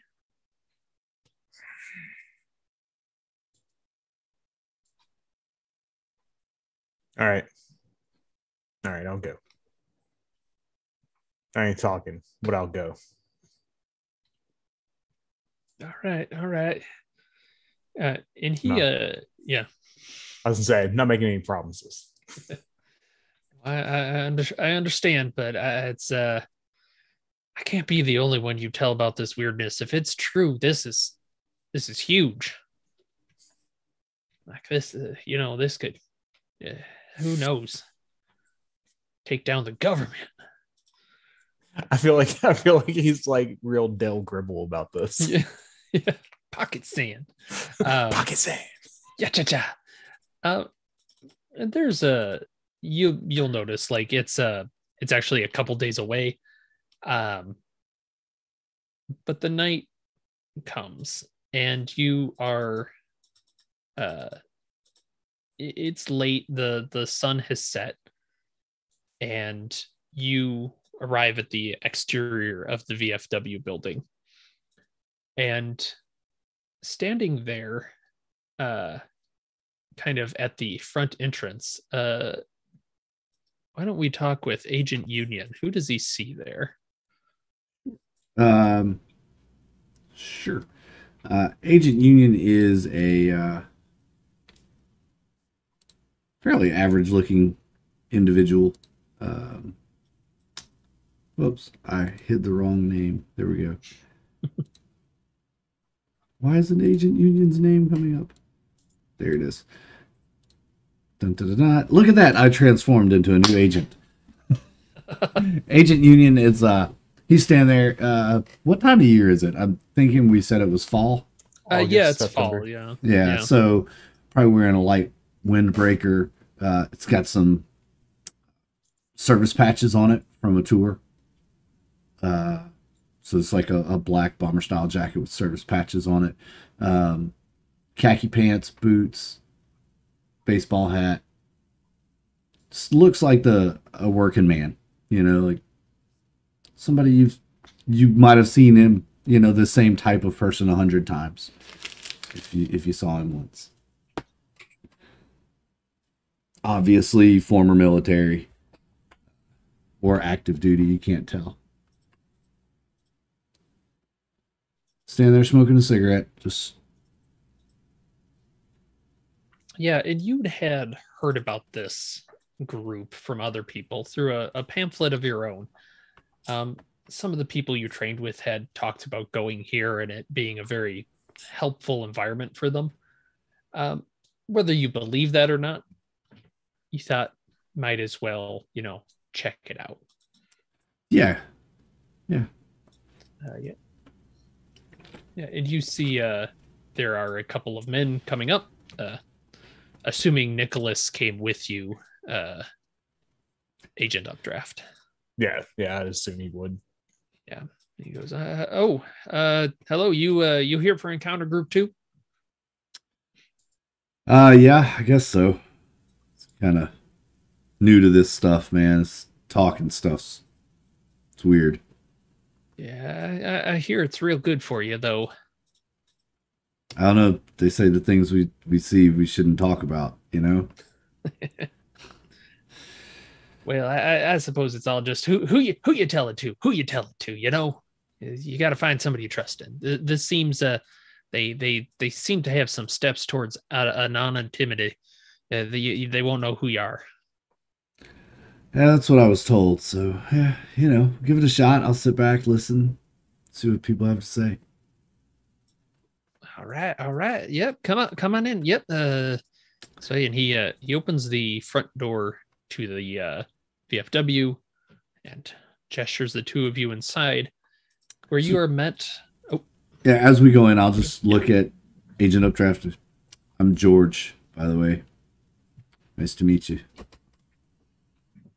Buck. Right on. And Updraft's just he is not like he's so far out of his element. He's used to doing like one-on-one. Almost all of his contact with human beings is like one-on-one. And so this large group of people, he's just, and so many strangers, it's just, this is not his comfort zone. Well, speaking of comfort zone, as soon as you enter the room, you kind of see it's got like a little bit of a front foyer area. There is a person there wearing a blank white paper mache mask and a long silver robe. And they they turn to see the two of you, and you hear this voice pipe from within. Well, howdy. Yep. Come on in. Did you bring a mask? This is some Freemason shit. I already tried that once. No, sir. This is just how we do things in Encounter Group. But I'm guessing you didn't bring a mask. Why don't I? I can get you one. The flyer said masks provided, so yeah. Yep. Fair enough. And this figure kind of walks over. Kind of has a little bit of a wobble in them as they almost trip over the gown, and they get this this cardboard box that has some Russian writing on it, and they reach inside and they find some paper mache masks that are identical to the one that they have, and they hand out 3 of them to you, and then they go to another box and they pull out some silver robes, and they hold one out to each of you. Shit ain't even made in America anymore, man. Can you believe it? Send this shit over there to the Russians to make this shit for us, man. Now, how the hell are y'all more anonymous than Alcoholics Anonymous? And like Bug's like, he puts on the robe and he's putting on the mask, and he is just so caught off guard by this shit. He's like, no, I'm gonna do it, but like, what the hell? Like, and it's what got the that, hell? Like, yeah, it's got that weird plasticky tarp kind of feel to it. Damn it, Bobby. Yeah, it feels Like, right. yeah, it's Yeah. Mm-hmm. Yep. And the robes are low enough. They kind of let you like glide on the floor a little. You can't see anybody's shoes or anything. And with the hood up, you find it's really tough to tell like who's who. And they all right, Phantom says go on in. I guess go on in. Have a good time. Okay. Okay. Walk on in. Walking into the room, you see there are 10 chairs set up in a circle, and the 7 of them are filled with figures, all wearing the same mask, wearing the robe, and they're all kind of turning to you as you walk in. They gesture towards the seats. Do they all seem as uncomfortable as we are? Like as confused by this, or are they a little more like, nope, this is the way things go. I've been here before. How's your human? Pretty good. 50. 50. Go ahead and roll it.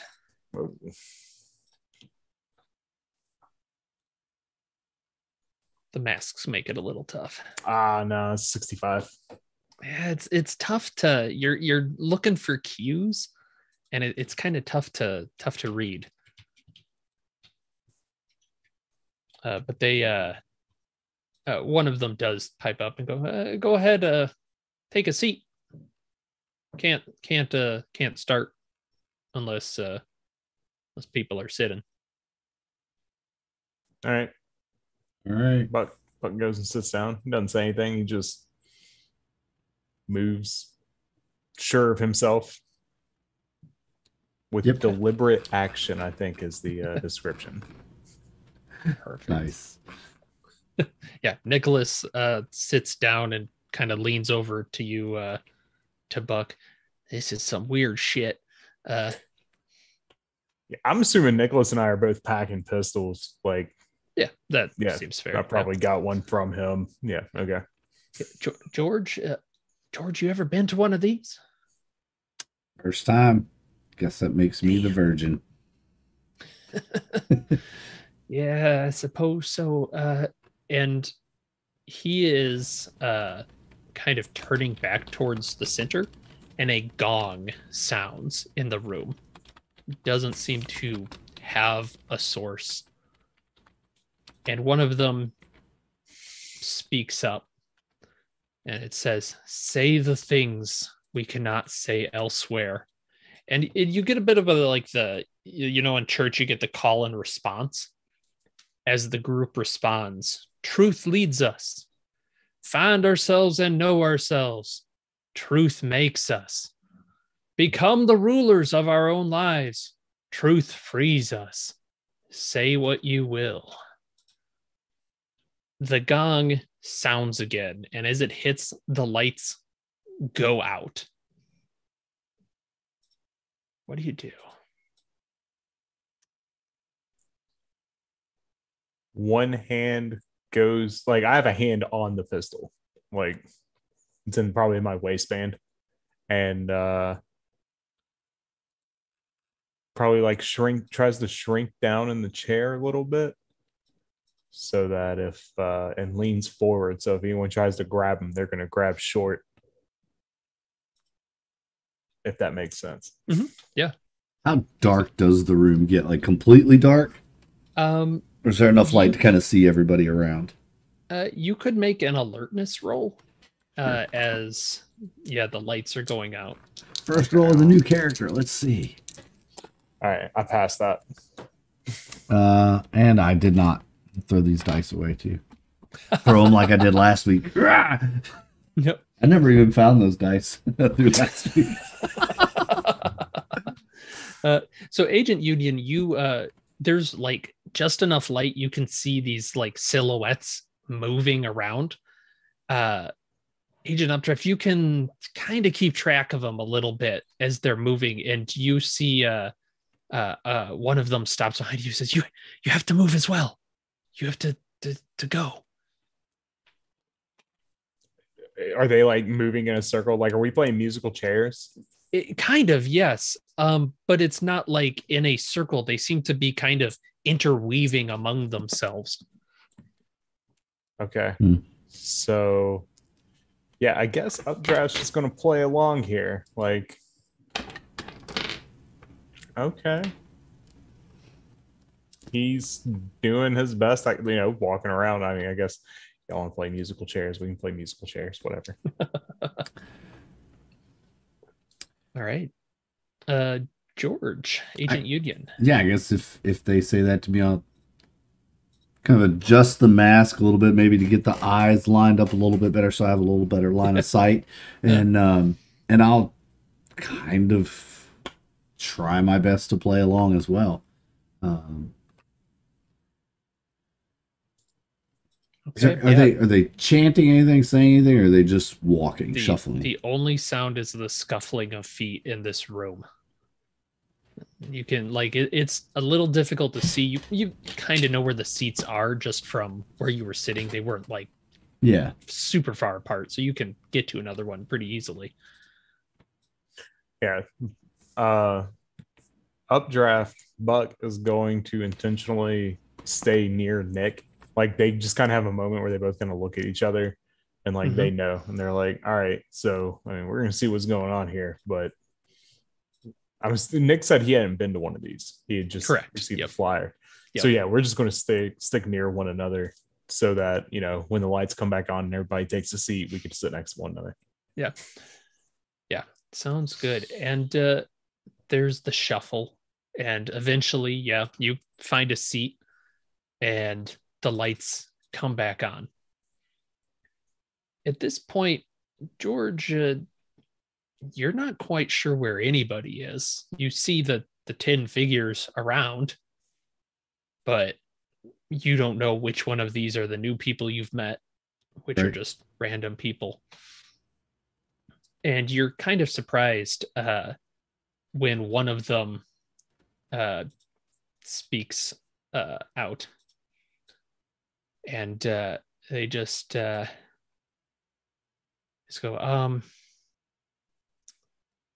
so they brought the kid in when I was attending.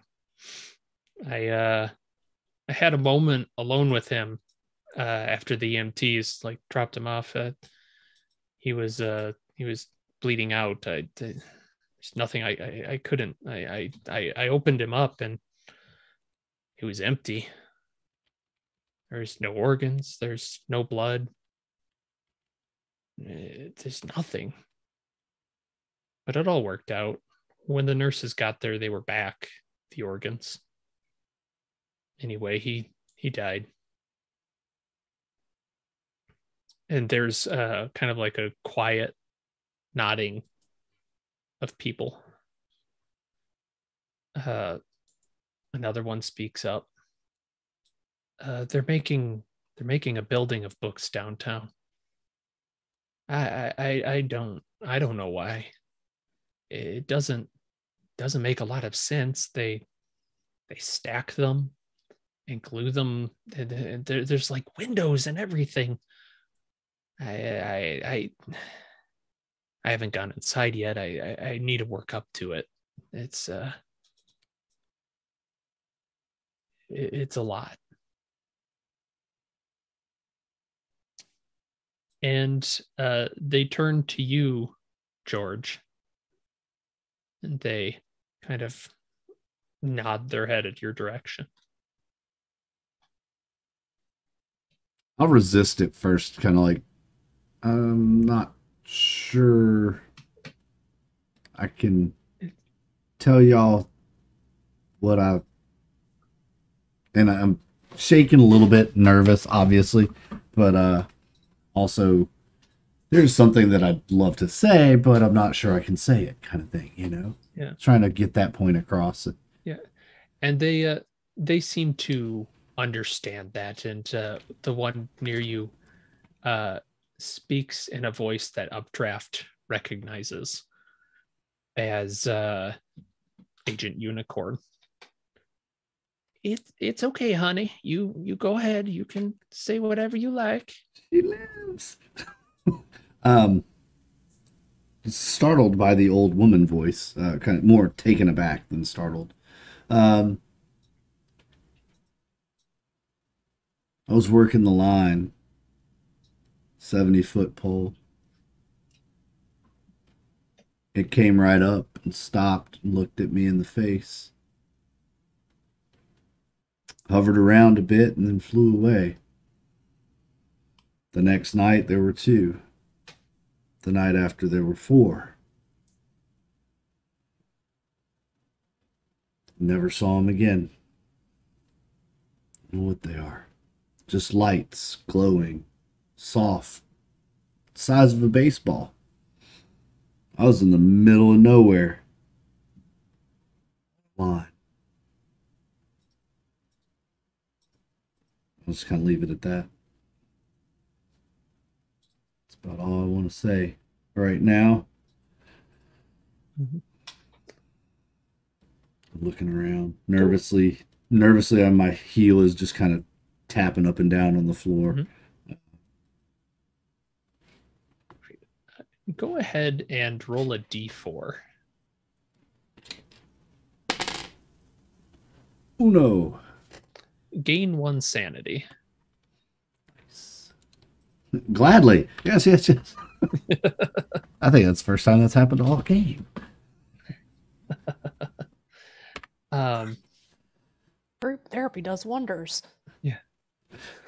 And they turn next to this figure that had spoken to you. And she the voice I don't know what to say. My story's a little bit longer.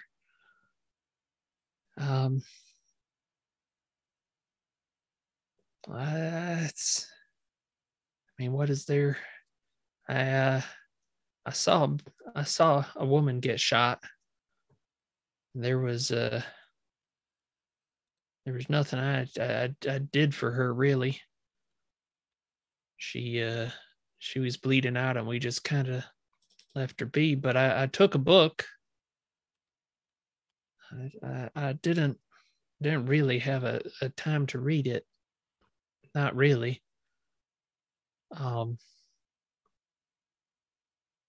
Wish I had. Maybe I could have helped Abby. But I suppose that time has passed me by now.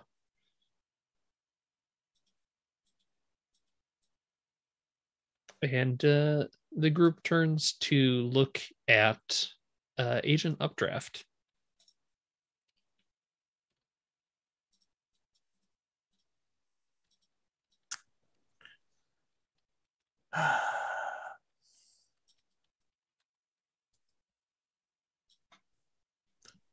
Updraft, clearly like hearing Unicorn's voice catches him a little off guard. And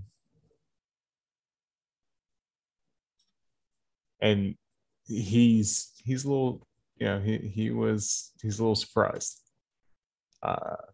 He lets it, they look at him, he kind of lets it sit for a second, and then he stops and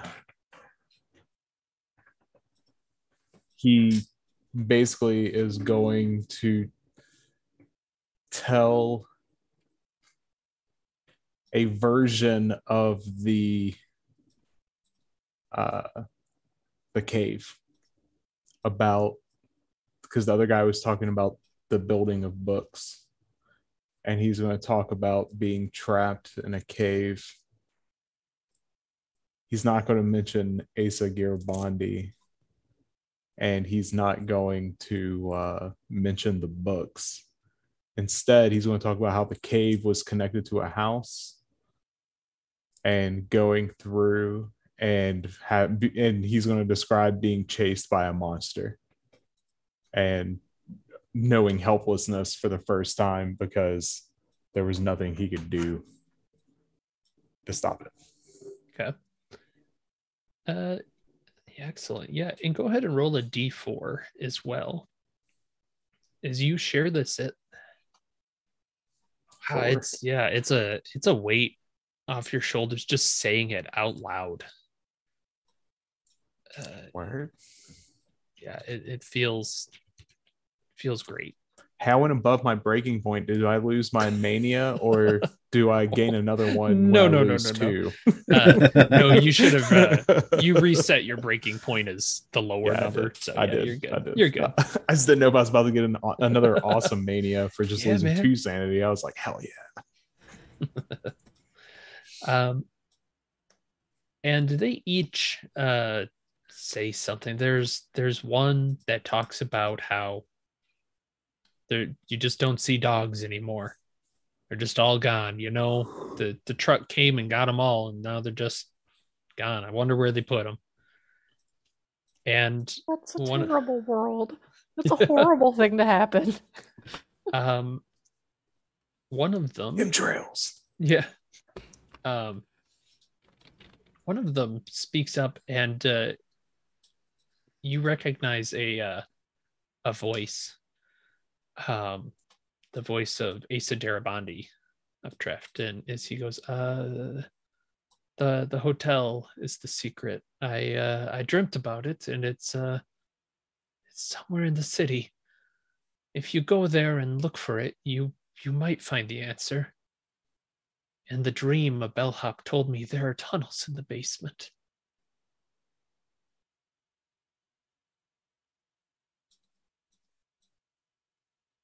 And again, they just kind of yes, yep, and they pass on, and eventually the last person speaks, and it kind of quiets down.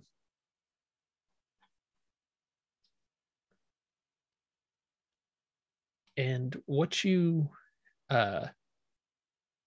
lights kind of drop outside the circle. As the 10 of you are sitting around, you see a hand reach behind one of these people and just, not sinisterly, just kind of tap them on the shoulder. And the attendee stands up and leaves. And you can't see this figure, whatever this hand is that's patting them on the shoulder. Yeah, go ahead. Leave through the door we came in? Yes, or leave through the door you came in. Okay. Yep, okay. Through the door you came in. So we can't see who the hand belongs to. Right. Okay. and it's tapping the hands or the shoulders one by one. About halfway through, it touches Nicholas's shoulder, and he stands up and leaves until it is just the two of you left. And Updraft, you feel it tap your shoulder. Stand up. Leave. Okay. Right? That's what I'm supposed to do. That's what that's what everybody else did. Yep. Yeah. Whatever everyone else did. I ain't trying to be special. I ain't trying to stand out. Yep. The last one there, George. The figure, you feel the hand on your shoulder. And from the other side, you see this long hand. And this time you can see a little bit of its sleeve. And it's got this yellow with gold embroidered long sleeve on. And it's handing you a book. Ah, a book, you say. I'll reach out and accept the book, I guess, tentatively, hesitantly. And you look down, and it's got the same symbol that the was on the cover of the encounter group. And when you stand to look, there is no one there. Go ahead and roll sanity real quick. Yeah, that's all right, give that point back. Yeah, I'm gonna give that point right back. Yeah. Yeah.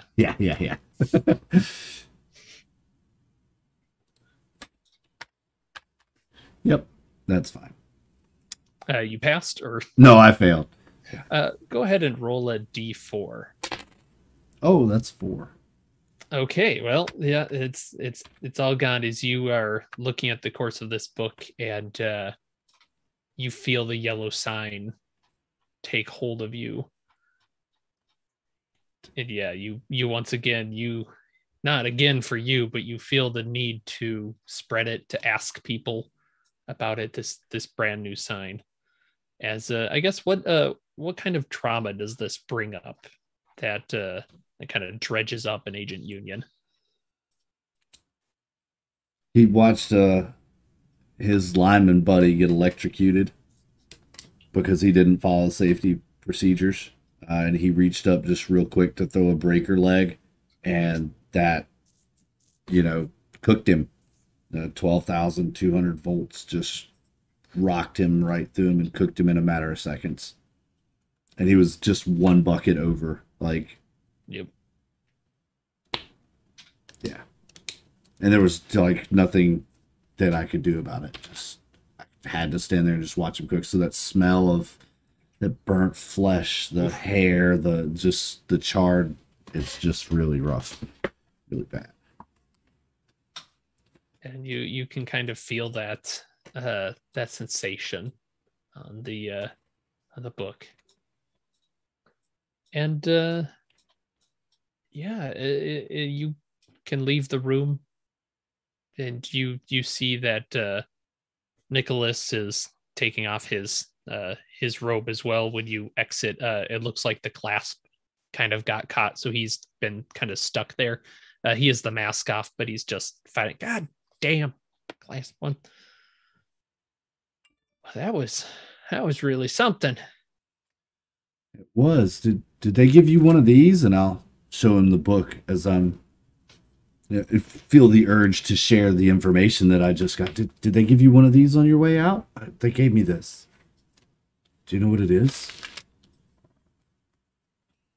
No, I didn't. Never seen that. Weird. How about you, Buck? Yeah. Do you ever see this? I look over at it. I look over at the flyer, and I pick up the flyer, and I'm just like, yeah, but right here. Oh yeah, well, Right. I guess we have seen it. But what the one with this book is. I have to. I mean, Maybe it's a it's a manual. religious track, right? Like that's Probably.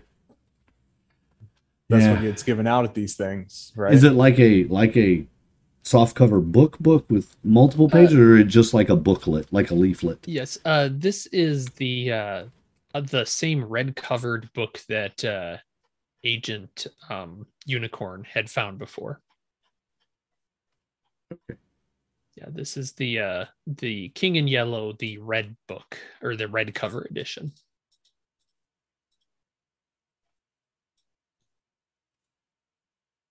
All right. I think I did share that. Unicorn shared that with everybody so yeah. Okay. Yeah, and it's not a terribly, since you'd ask, it's not a terribly like large book, like it's not a tome. It really is like, yeah, like a notebook kind of size. Yeah. It's pretty small, and it's a play length. It's not terribly long. Right. It's 2-act play. Yep.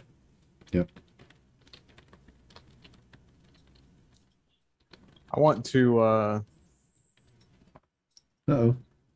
flip through it. Like I want to ask him, be like, "Hey, you mind if I take a look at that?" And then I want to flip through it. Yeah. If he Mm. is cool with that. I mean, I guess if they I'm didn't thinking give it's a you one. religious track. Yeah. I'm thinking it's a religious track. Like Yeah, that's sure. my thing. And so I'm kind of, I got some cult experience, pretty good amount. So I'm just like, all right, so what brand of snake oil are we buying here? And so he's, gonna check it out. And when he realizes, because I know he saw the cover, but when he realizes it's the actual play, Right. then he'll just kind of look over at George, I think is how he introduced himself. Mm-hmm. And just be like, looks like a play. You much into these? Passes the time, I guess. Reads like anything else.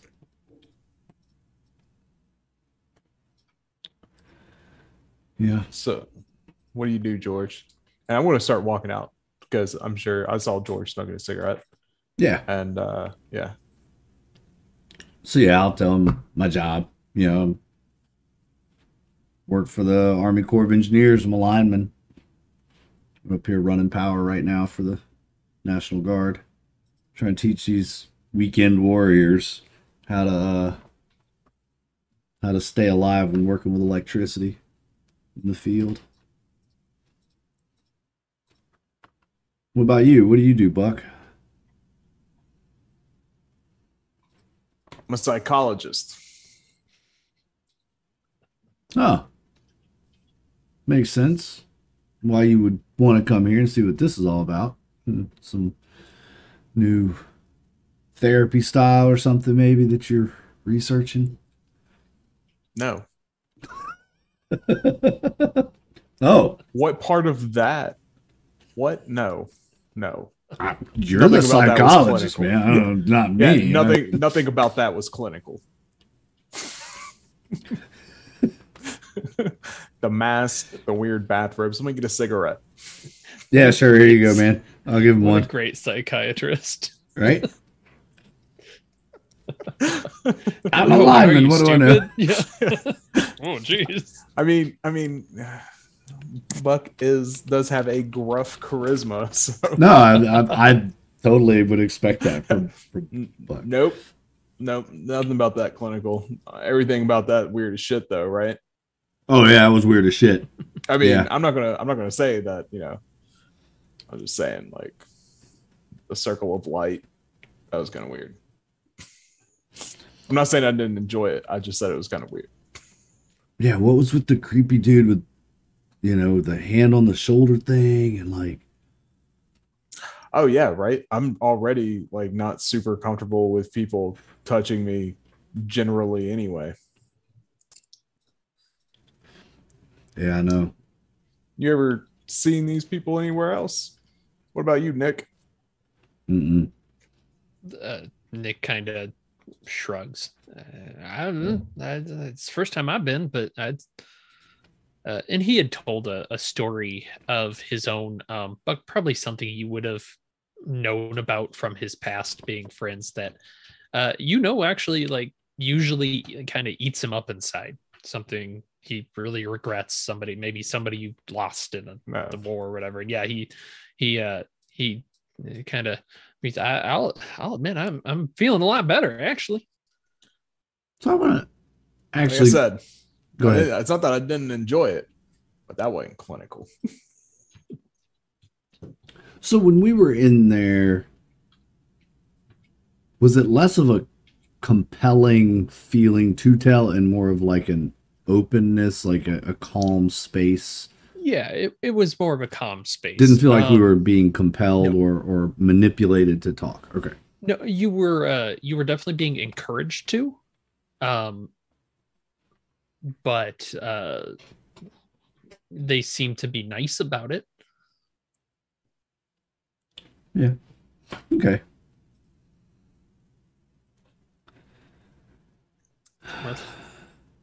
Was Unicorn, was she a smaller robe, or was it just her voice in like a grown-ass man body? It was a little tough to tell with the robes, like how they hit the floor. It could have been her. Was her head lower than mine? I think you're a pretty big guy, but yeah, I mean, roughly about the same size. Yeah, okay. roughly about the same size. Roughly in the same same area. All right, it wasn't any. That's what I'm saying. Like it wasn't her voice, but a grown ass man body. Right. Yeah, no, it wasn't. The Rock or something. Yeah, right. He's just bulging out under the robes. Hello, boys. Would you like a cookie? Bust out into like the Hulk Hogan thing. He's like, "Oh, can you hear it?" Yeah. Just picks up the chair and decks somebody with it. But it sounds like Unicorn the whole time. Mm-hmm. Let me get you a cookie. All right. Then that's okay. So just talking to George about what he's doing in town. He says he's with the Army Corps of Engineers, and making small talk, and being like, we're way out in the middle of nowhere, but like we come to the VFW to drink beer. If you're here, play pool or something. Yeah, we get tired of that. We could go. Actually, you want to see something really cool? Do you have C4? Maybe. Because if you do, I'll show you something really cool. Then together we might be able to come up with some cool shit. No, I've got a drone, man. What? In 1995?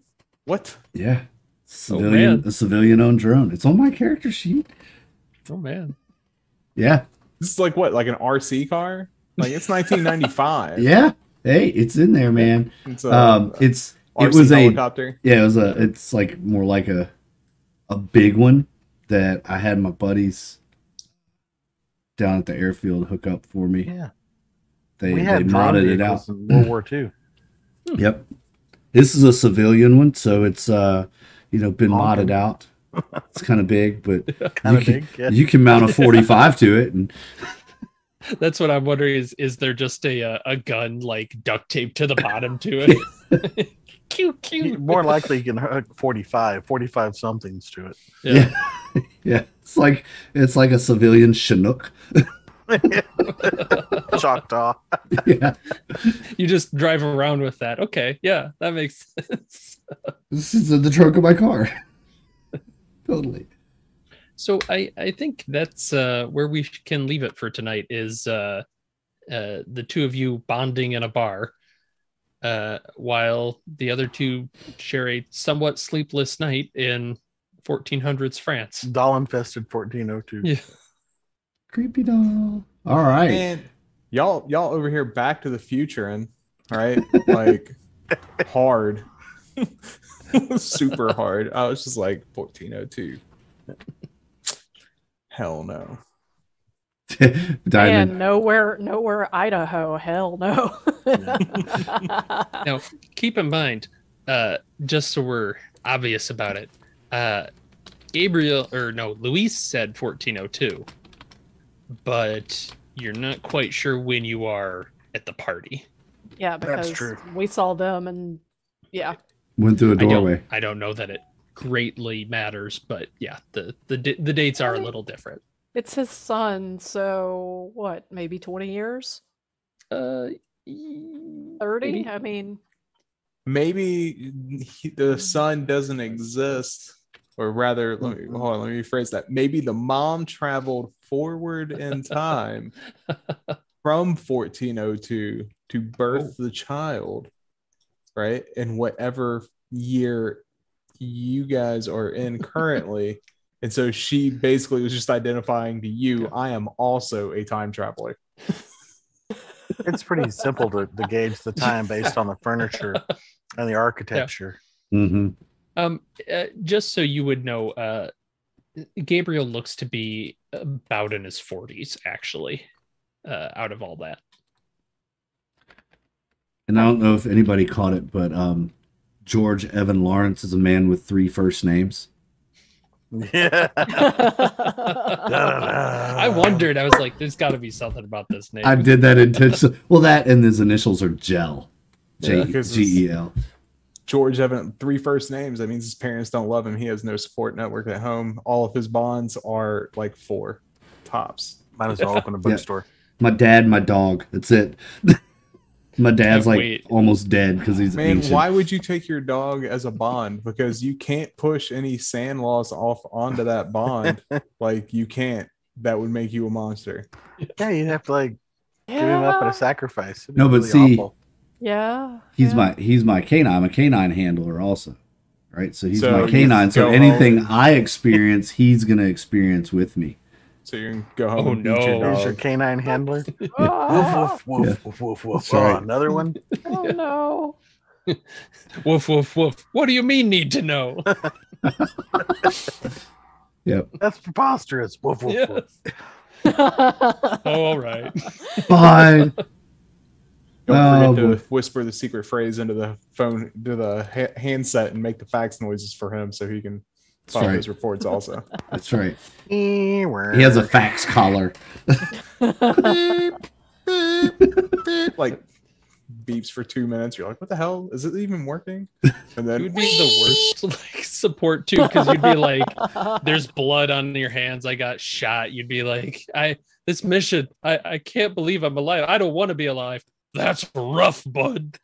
That's awful. We can transfer you to our help desk. If you've been shot, please press 1.